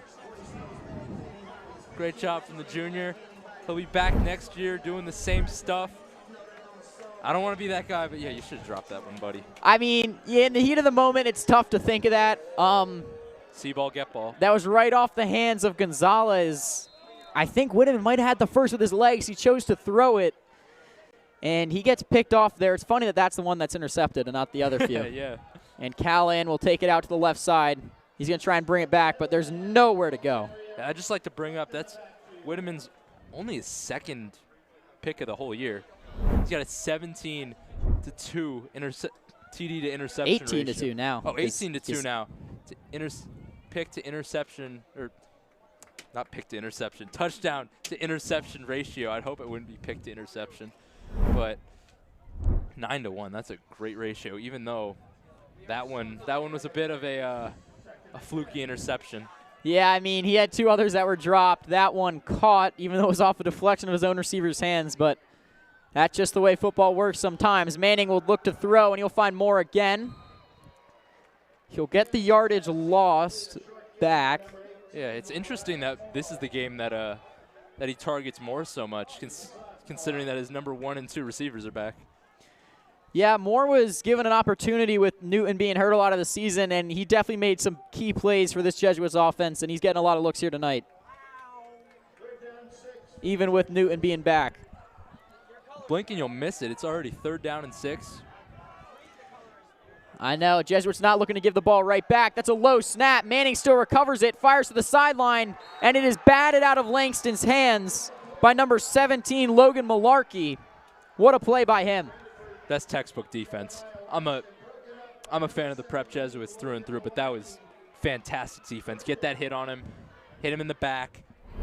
Don't let him catch the ball. Get your hand in front of him. Let's see it. Let's see it. Manning with a great recovery on the snap. Threw it a little quick. Maybe would have liked to throw a little bit lower, but what a play by Malarkey there as Cornelius will come on to punt. Yeah, I'd just like to highlight how great the timing was on that, too. He hit him just as the ball touched him, and that's a great punt. And that leaves Marcus Towns to have to fair catch that. That's a really good punt. Noel Kerr in the first 2 Towns as the long snapper. Love to see the effort out of him. So Cornelius launching that punt. Lawman faced with tough field position again. But they've been playing really well so far out of these bad field positions. They've just been able to march down the field. If you're Jonathan Law, what's your first play call?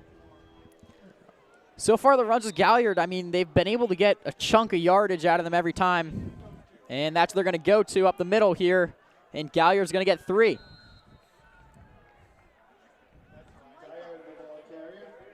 Is that Luca Freed coming in?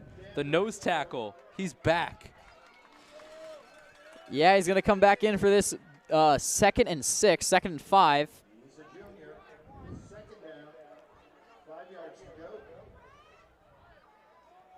I'm predicting a sack here from Jordan Lewis. Never mind. It's a running play. Never mind. Gaillard's going to get stopped before he can get any gains. Dan DeLibero having a huge impact on this game. Couple tackles for loss, a sack, and a big tackle right there to force a 3rd and 5. Yeah, and quietly, Whitteman has had a struggle in this second half. Let's see if he can right his ship now. Whitteman getting pressured. Whitteman will be brought down by Jordan Lewis and Luca Freed. I was a play off, but wasn't wrong. Wow, what a play there. Jordan Lewis bringing the pressure. Luca Freed helping him finish off the sack. And that's going to be Jordan Lewis's 9th sack of the year. Jeez. And Whitteman given no room to breathe there. Evaded the first guy, but that pressure was just too much. Yeah, that was an absolutely disgusting spin move that he hit on the left tackle. This punt looks to be a bit better than the others. John and Law's not going to get a very lucky bounce, though. And Prep will take over slightly on Law's side of the field. Not sure what that was, but Book looks to be a bit shaken up. Should be okay, but he looks a bit shaken up. Same with Jordan Lewis. All right, so a quick 3 and out there by the Prep defense. Only about 20 seconds left in this 3rd quarter. And this Prep offense is given good field position yet again to see if they can make something happen.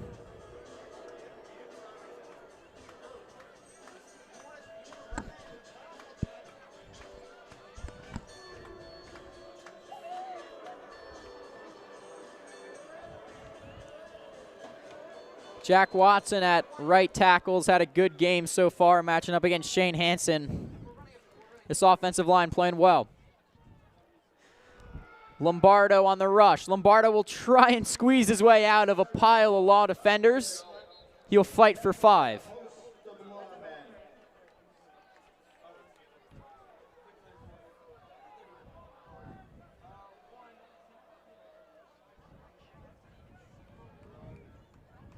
You know, if I'm Prep, I just want to run the ball, run the clock out, shorten this game. And that will be it for the 3rd quarter. 1 quarter remaining, and I believe that's what Prep will probably try to do. Yeah, just end the game. Yeah, if I'm Prep, I want to restrict Law's possessions. I really just want to get rid of them. It's that simple.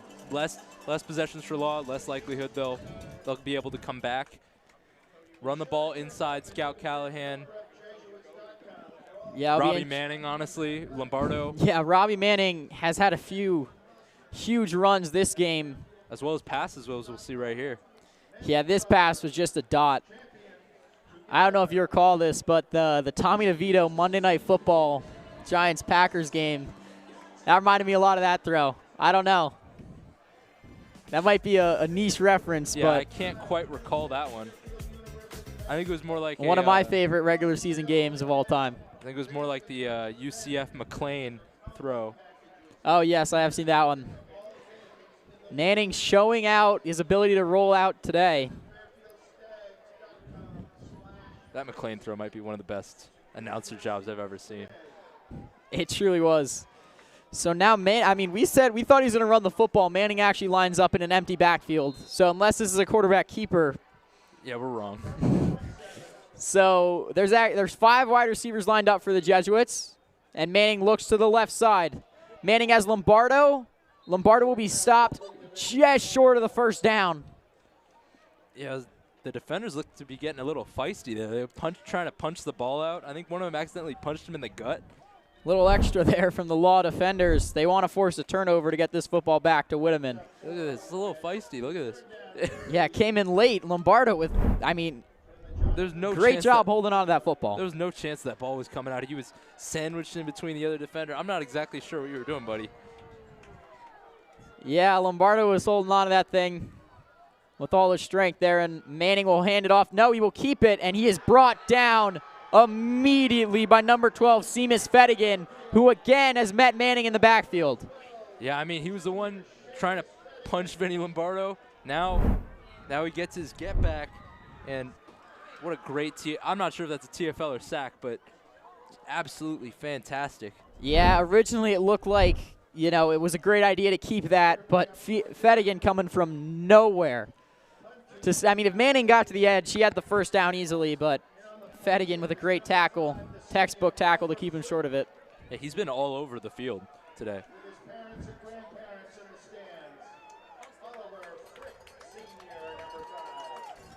He's actually the second leading tackler on this defense. So Cornelius on the punt, and this is a bomb. He is going to pin them inside the 10 from his own 40. Cornelius having a big impact on this game with the touchbacks and the punts. And Jonathan Law again is going to have to march 90 yards down the field to tie this football game. And you'll see again, Brian Moore making another impact. I didn't even know he was on the punt team.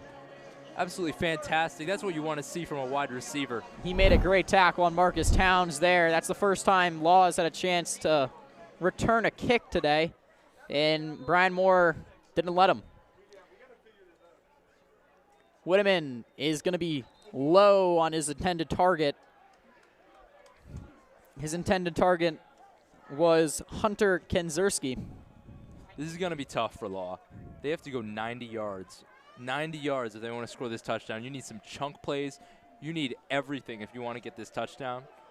They still have time, 10 minutes, but this wants to be a drive where they get something going. Yeah, and the danger is if you make it to, let's say, the 50, the danger is you lose a lot of time just getting there. And then let's say you punt it, and you've already wasted like 4 minutes just getting there. And then not even coming up with any points. It's dangerous. Yeah, I mean, Fairfield Prep has been dominant in the field position battle today, being able to pin them so deep inside their own zone, and then Jonathan Law's obviously struggled with punts. If they were to give the ball back to the Jesuits right now, the Jesuits would probably get it at Law's 40 or at the midfield line. So this is a big third down for Law. Whitteman drops back. Whitteman pressured immediately by Lewis. Whitteman will look to run. He's met by Morris and Sullivan. I don't think Whitteman's going to get the first down, but it's going to be 4th and 2. Yeah, that was a fast 3 and out. Or I'm assuming 3 and out. We'll see if they bring the punt team on, and they will. They are going to bring the punt team on. So the Jesuits defense, after kind of a rough first half, letting Law march down the field, take these long drives, has kept him a 3 and out so far in an extremely impressive second half.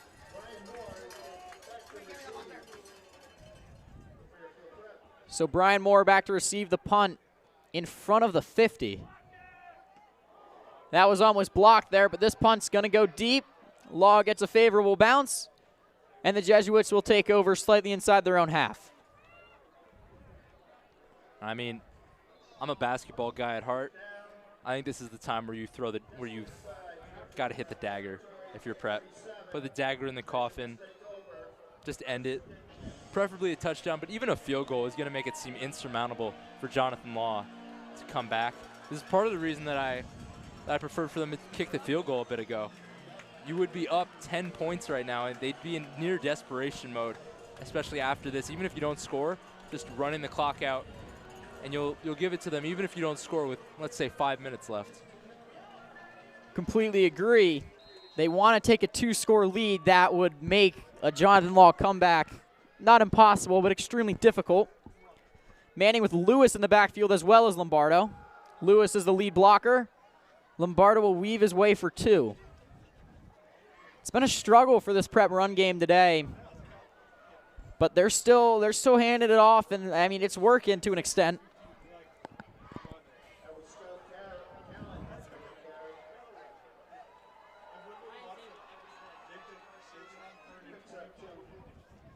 You see they're taking as long as they can possibly. Yeah, they're letting this clock wind down. Yeah, I would be shocked if they snapped it before it was inside of 10. Obviously, it's easy to say now, but. And you are right. They'll snap with about 8 seconds left on the play clock. You'll find Langston on the outside. Langston makes an incredible move to get the first down. And with a little bit of help with the yards after catch, Robbie Manning finds his target for the first down. Yeah, Langston's been a bit quiet ever since this big catch. Still, he's probably well above any other receiver's yards, but look at that move right there, yeah. He's been a bit quiet, but I think he just needed to show the defense, hey, I'm wide receiver 1. Yeah, Langston, I think that is his first reception since or maybe a second since the deep downfield pass. But, I mean, making moves right there. And they'll hand it off to Callahan. Callahan with a hole in the middle. Callahan's going to get the first, it looks like, if not be just shy. In fact, I think if I was Prep, I'd rather him be just shy. Just that you can have another down to just waste some time off the clock. They're already down to about 7:15. If you keep up with this and score a touchdown, it's going to be the dagger. That's really all that you need to win this game. Yes, you can have some onside kick shenanigans, but it's really going to make it difficult for Law to do anything, honestly. So now Shaney will take the place of Jordan Lewis in the backfield as the lead blocker, and they're going to hand it off to Callahan. Callahan almost wrapped up, but he'll fight his way for the first down. And correct me if I'm wrong, but that formation from the Law team, I've been looking at it, and I think every time they've lined up that way, it's been a blitz. Yeah, that was Nicholas Cosmos getting in the backfield early, trying to make a play on Callahan. Callahan able to just slip that one and get to the first down. Yeah, I'm a little surprised Prep hasn't picked up on that. I think I've seen that look about 3 times, and they haven't picked up that it's been a blitz each time. Yeah. Yeah, they were success. They got what they needed to get done there. Able to run the football for the first. 6 minutes remaining in the game. Jesuits doing a great job of bleeding out this clock. Lombardo with Manning in the backfield now. I'd like to see some quick game. Shaney's still in the backfield. This time Manning's going to pass. Shaney will be an extra blocker. Manning with pressure from behind, and he'll be brought down by number 55, Shane Hansen. That's his 3rd sack of the season. That was number 55, the senior Shane Hansen. He got in the backfield. Manning thought he had a little bit of time with that extra blocker back there. Hansen able to work his way around and get him. Yeah, not really what you'd expect from a defensive tackle, a speed rush, but impressive. That's all I have to say. Yeah, he's been working that edge all day against Jack Watson, but he wins this battle. And now if you're Prep, if you really want to run this clock out, it's going to be a lot more difficult now that it's 2nd and 14. You're behind the sticks. I'd like some quick game, maybe a slant, bubble screen. They got to get off quick. They do. Manning, just overthrows Langston. That looked like it could have been a first down. Instead, the clock stops. Manning almost had him. Just a tad bit of an overthrow. That's going to be a costly mistake. If he doesn't get any more yardage, this is going to be a tough kick for even Cornelius. This is going to be really tough. So I'm tempted to go quick game or even just a run just to make sure that it's a more manageable kick for Cornelius. Because you sink a kick here, Law really only has one, maybe 2 drives left with 5 minutes on the clock. You make that field goal, it's near insurmountable for them to come back, especially in a high school setting. Definitely. So Manning, Shaney's still in the backfield. Manning joined by Callahan back there as well. Big play, big 3rd down for the Jesuits. Manning drops back. He's able to have a little bit of time. Manning tries to rush. He'll be brought down. There is a flag thrown. Likely holding, though. Manning tried to work his way up in the pocket. It just kind of collapsed on him. It is going to be against the Jesuits. Let's see if we can find it. Couldn't really find it. Yeah. I'm not sure who it is on. It might have been number 55, Manny Juco, or it could have been on the other side of the field.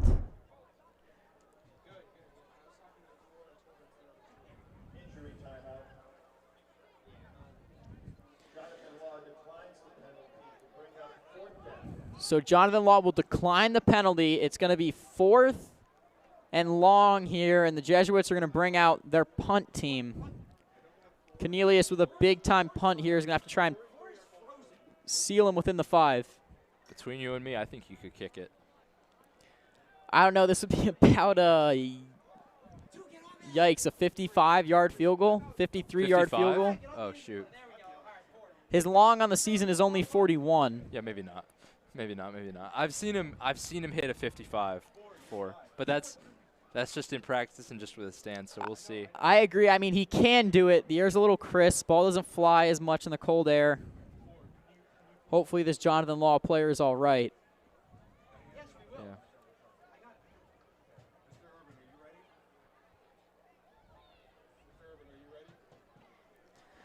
The special teams unit for Prep has been phenomenal this game and phenomenal this season.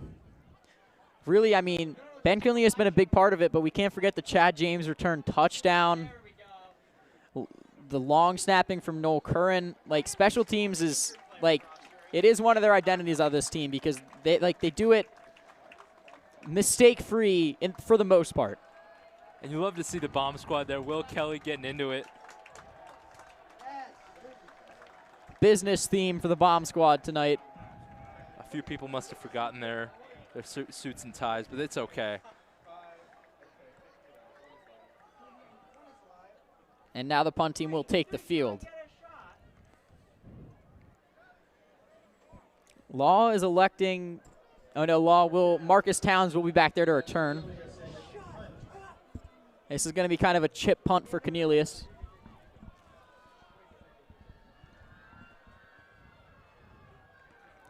He's looking to get it right in the green area. Oh, Marcus Towns. I don't know if he's pointing to his head. That was a high IQ play there by Marcus Towns. He wanted that ball in the end zone, and by standing over here, he got the prep special team players to not know where it was. Yeah, that's impressive. That's a nice one from him. That's a very smart play there by Marcus Towns. You saw him doing the little celebration, pointing to his head. Yeah.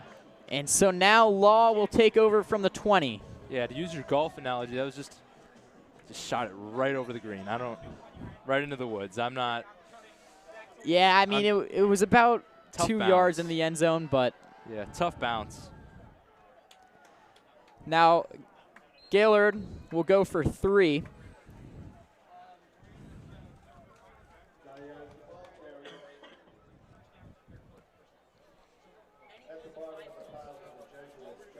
Now, if you're Law, do you try to make sure this is the last possession of the half? I would think so, and with the way they've been using their offense, running the football heavily, completing these short passes, I think it probably would be, as Whitteman misses Gonzalez a little bit high there. Yeah, I think he was thrown to Casper the Ghost there. Bit of a, I don't know, it was a bit of a miss there. That was a little high. Gonzalez was in tight coverage, though. So big-time third down. I think either way, Law is going for it on 4th down no matter what, but this is a big-time third down for them. They don't want it to get to that point.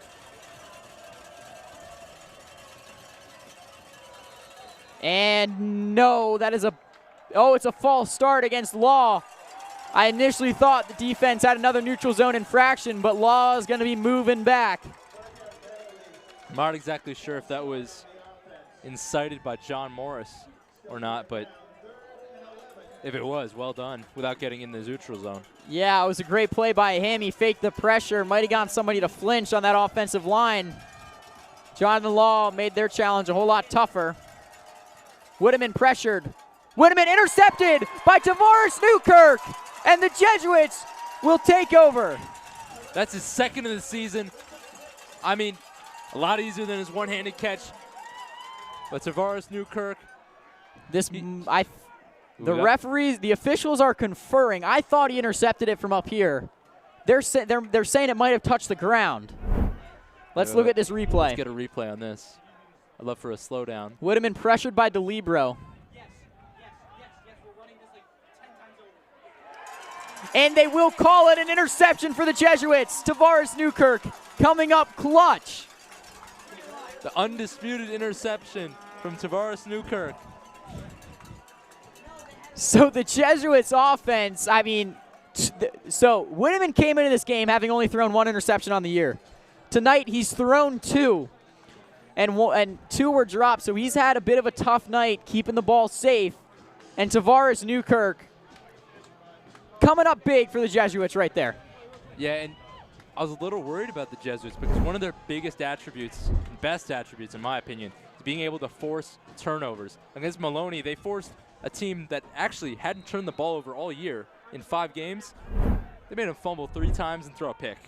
4 turnovers. I mean, and they're doing the same to Jonathan Laws. Whitman. Lombardo will take it up the middle for about 8. Yeah, Whitman, he'd only thrown 1 pick all season. 2 right here, and probably 2 more that should have been.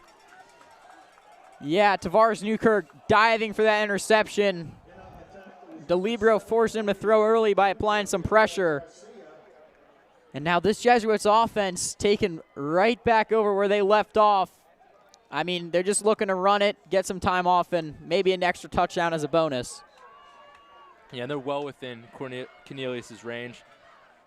This should be run, run, run until they hit the end zone. Well, they're going to throw to Langston on the outside. Langston's going to make a move. He's going to make another move. Langston drops the defender and scores his 2nd touchdown of the game.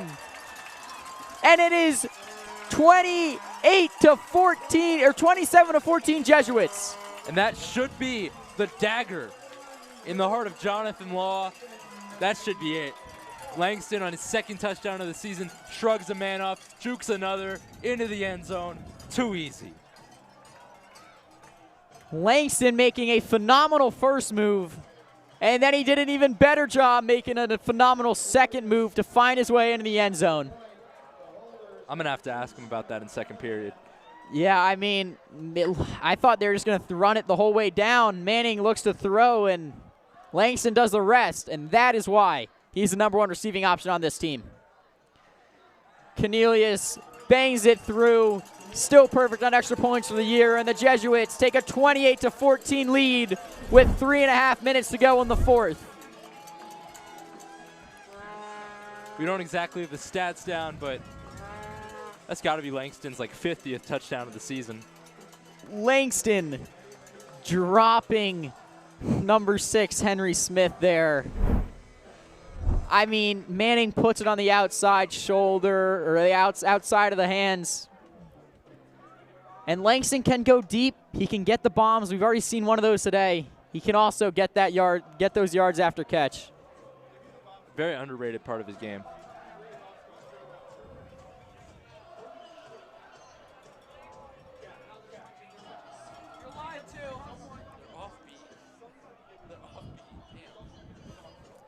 The bomb squad is fired up after that incredible play by Jeremiah Langston.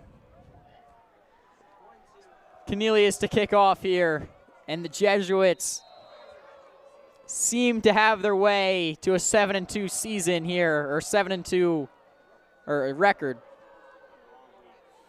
And Cornelius will do nothing different as he also puts it through the back of the end zone.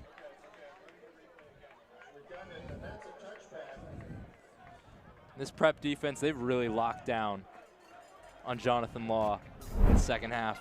Very much a 2nd half team, as we'll see the 2nd touchdown. J.J. Langston beats 1, beats 2. He gets the end zone. And he shrugs it off. It's no big deal to him. He should be over 100 yards now. Oh, on the game, definitely. 2 touchdowns. Jesuits rushing off the field. I think they got off in time. No, there will be a flag thrown, probably for too many men. That was Shaney rushing off the field. That's fortunate for Law. It stops the clock. It does. The game, it would take a miracle, but the game is not over yet if they can score quickly. Yeah, it would take some onside kick shenanigans, as I was mentioning. However, we'll see. We'll see.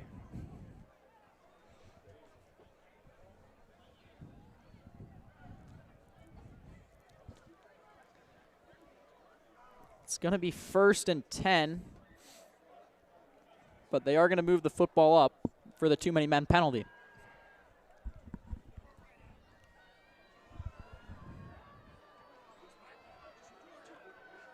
So Law will take over from the 30. No, they're moving past the 30. I apologize. Law is going to take over. They keep going. From the 37. Jeez. Too many men, I believe, is a 15-yard penalty, it looks like. So Galliard will take it up the middle. And he will get 4. Not exactly a fan of running it when you really got to move fast. I get the goal is just to put the ball in the end zone, but I think you want to just prioritize passing the ball. So the second false start in a quick amount of time in the last 2 drives for the Lawmen. They're going to move back and negate the game they just got.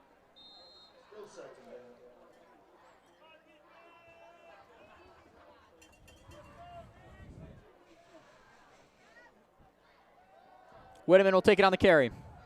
Whitteman's got nowhere to go thanks to Jack Buck getting in there, as well as John Morris. Yeah, Whitteman has come back or down Colin to Sullivan, earth. sorry. Whitteman has come back down to earth. He needs to just let it fly. I don't care if you've already thrown 2 interceptions this half. I don't care. Let it fly. Your receivers have been playing very well. Let it fly. And he is pressured immediately by DeLibero, who's having a fantastic game, and Whitteman will be sacked by DeLibero. And with help from Jordan Lewis, that's Jordan Lewis' 2nd sack of the game. Let's see a replay on that.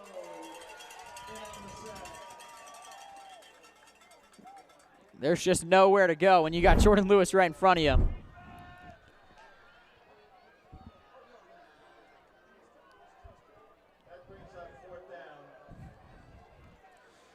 So 4th and 11. 4th down, you got to go for it here. Deep ball, watch it. Whitteman with time. They only rush 3, and he will overthrow his receiver. The Jesuits will take over, and that will be practically the game. See the Jesuits celebrating. The music is blaring. Stands are up and cheering here in Rafferty. As you see this fantastic ball thrown to absolutely nobody.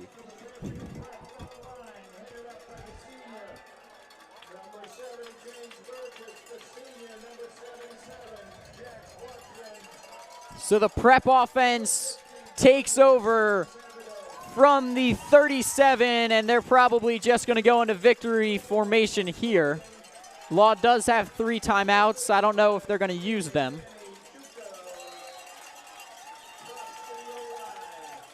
All right, so Law's gonna try and force a turnover here or something. The Jesuits are just gonna turn around, hand this ball off, I imagine. And they're gonna fake throw it. They're actually gonna throw it, and they're gonna find Langston, who's gonna walk into the end zone for his 3rd touchdown of the game. The Jesuits were not letting it go. They just keep piling it on, and it's gonna be 34-14. That's the cherry on top. That's the cherry on top. I know when you look at the box score, it's going to look like 35-14. Oh, my gosh. Fairfield Prep absolutely ran away with it, which they did in the second half. But no shame to Jonathan Law. Absolutely fantastic team. Playing very well, just falling apart towards the end at the hands of Langston. I was not expecting a pass there. I don't think Jonathan Law was either. And to cap off the final regular season home game of his career, Jeremiah Langston and Robbie Manning connect for 3 touchdown passes.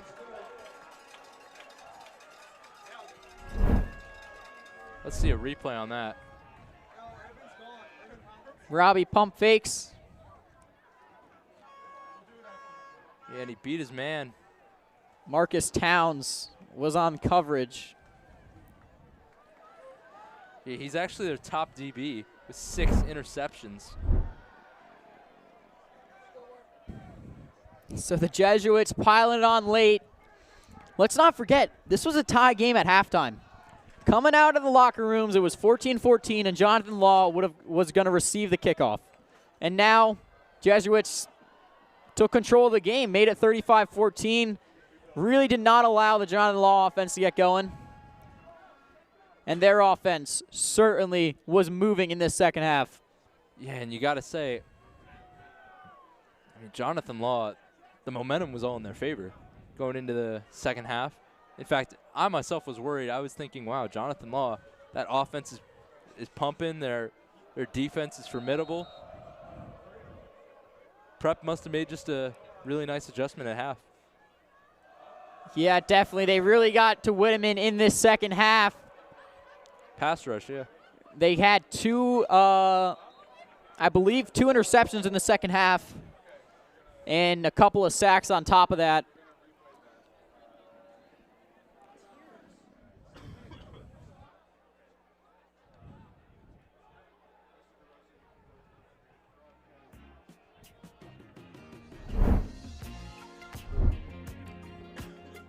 Jesuits defense right back on the field here. Some of the seniors getting a shot in their final home game. You got Jackson Django out there, Isaiah Sainville joining these starters.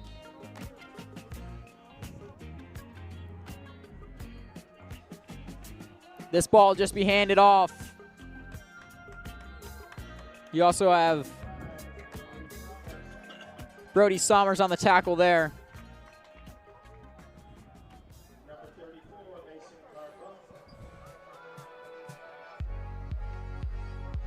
As this game will be all but over, clock winding down. So the final regular season home game of the season for the Jesuits will end in a victory shortly here. Jonathan Law was a tough opponent coming in. They were 7-1, their only loss coming to Killingly. But the Jesuits had themselves a second half of football. Exactly.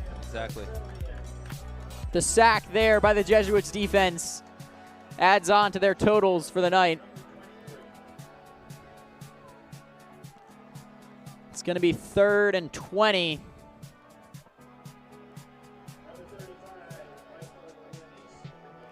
And for the next game, it'll be all the way up in Middletown Yup. against Xavier. The Thanksgiving rivalry. We will be there with you. We will be there with you next time, Tommy Fox and Karsten Keppel, as this game will be all but over, and this will be the last snap of the game.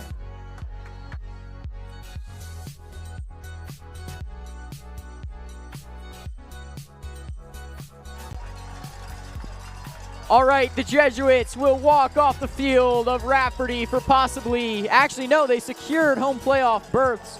So this will not be their last time on Rafferty Field, but their last time in the regular season with a 35-14 victory over their SEC rival, Jonathan Law, highlighted by a 3-touchdown performance from Jeremiah Langston. We're going to send you to ads, and we'll be right back with an interview.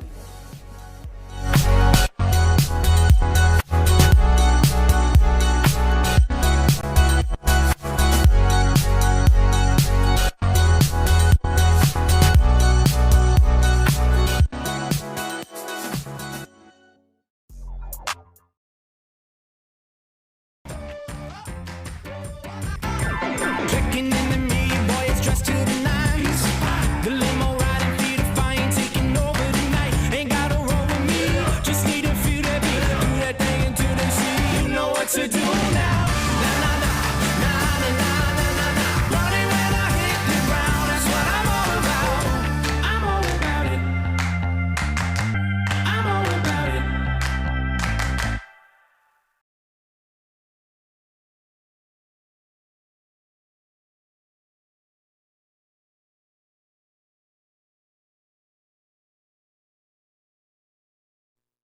What does it mean to graduate from Fairfield Prep?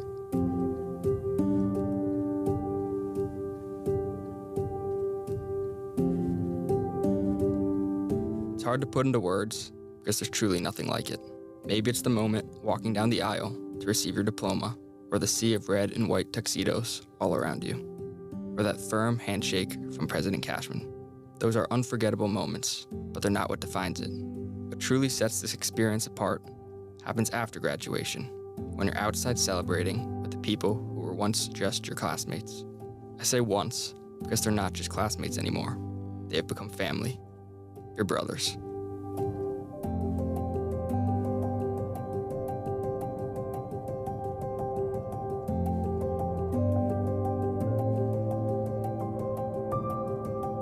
Over 4 years, through every high and low, every challenge and victory, these are the people who stood beside you.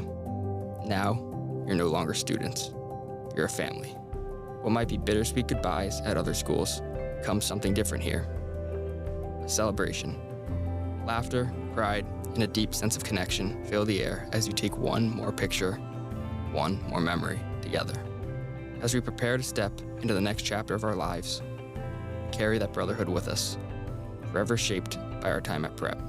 And as all prep men do, we may laugh, we may cry, but we never say die.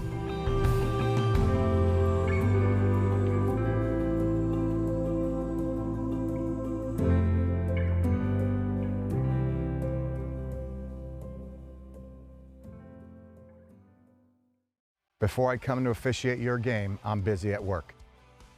Before I was a high school official, I was a young athlete myself. Before I heard you yelling at me from the stands, I was a parent on the sideline cheering for my own kids. And before each season and before each game, like you, I'm prepared and I'm excited. Remember, we're a lot like you.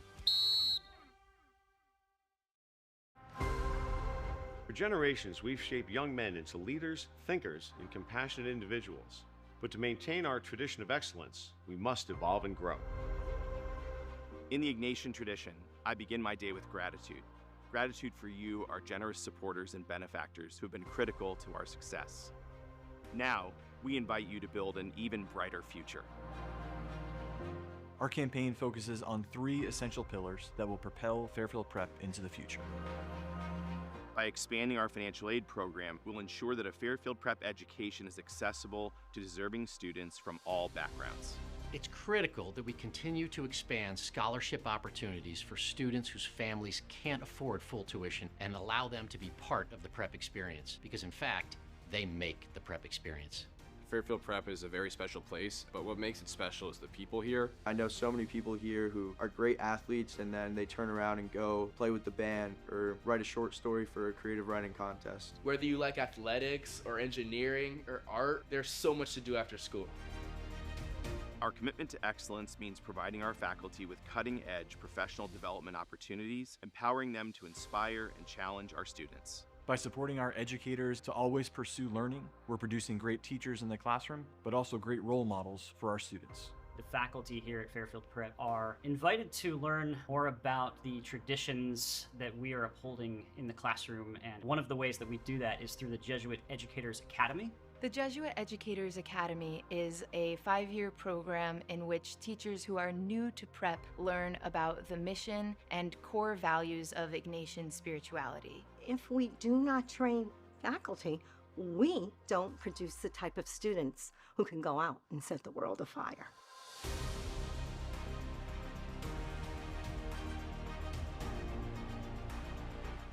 We're enhancing our campus with state-of-the-art facilities, with a center for arts and recreation, and expanding our academic support services to nurture every student's potential.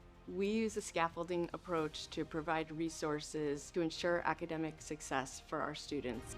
As an athlete and a musician, it's great to have new facilities that really enhance what prep is all about. I've had to learn and grow into being a well-rounded person. Here at Prep, we call it cura personalis, or care of the whole person. Our world needs leaders of conscience, compassion, competence, and commitment. Shaped by a Jesuit Catholic education. All of this is a fabric woven together that becomes the graduate at graduation. What is a grad at grad? Open to growth. Intellectually competent. Religious. Loving. Committed to doing justice. These are the hallmarks of a Fairfield Prep graduate. Ignatius said he could find God in all things. Our education is about finding God in each other and in the world around us. We need your help to meet the demands of a rapidly changing world. Together, let's shape the future of our school, forming leaders who support the values of Fairfield Prep. Thank you for joining us on this journey. Go forth.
What does it mean to graduate from Fairfield Prep?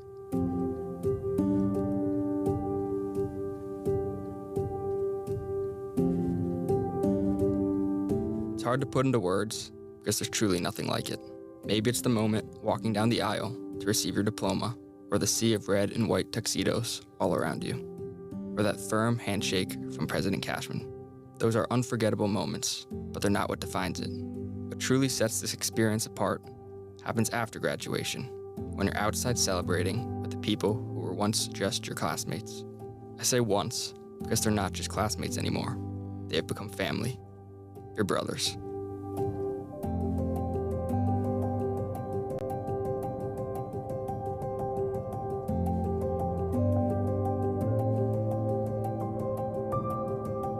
Over 4 years, through every high and low, every challenge and victory, these are the people who stood beside you. Now, you're no longer students. You're a family. What might be bittersweet goodbyes at other schools becomes something different here. A celebration. Laughter, pride, and a deep sense of connection fill the air as you take one more picture, one more memory together. As we prepare to step into the next chapter of our lives, we carry that brotherhood with us, forever shaped by our time at Prep. And as all Prep men do, we may laugh, we may cry, but we never say die.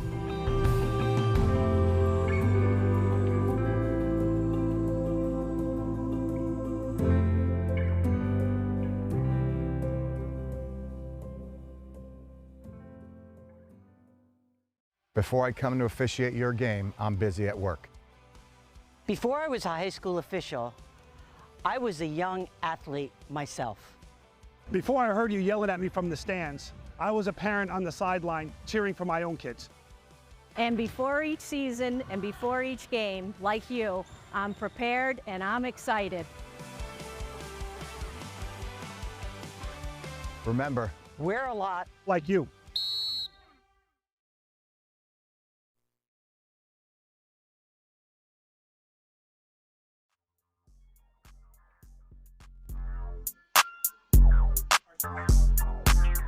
And we are back for an exclusive interview with Coach Helstern after that fantastic performance against Jonathan Law.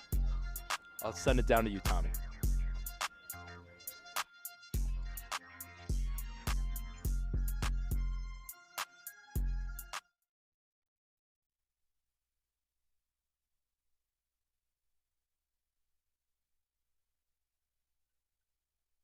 Second half, could say 0-0, it was 14-14. Try to reload, execute at a better rate, and do great job. Looking ahead, how are you preparing for the Xavier game and then farther in the future, the playoffs, now that you're going to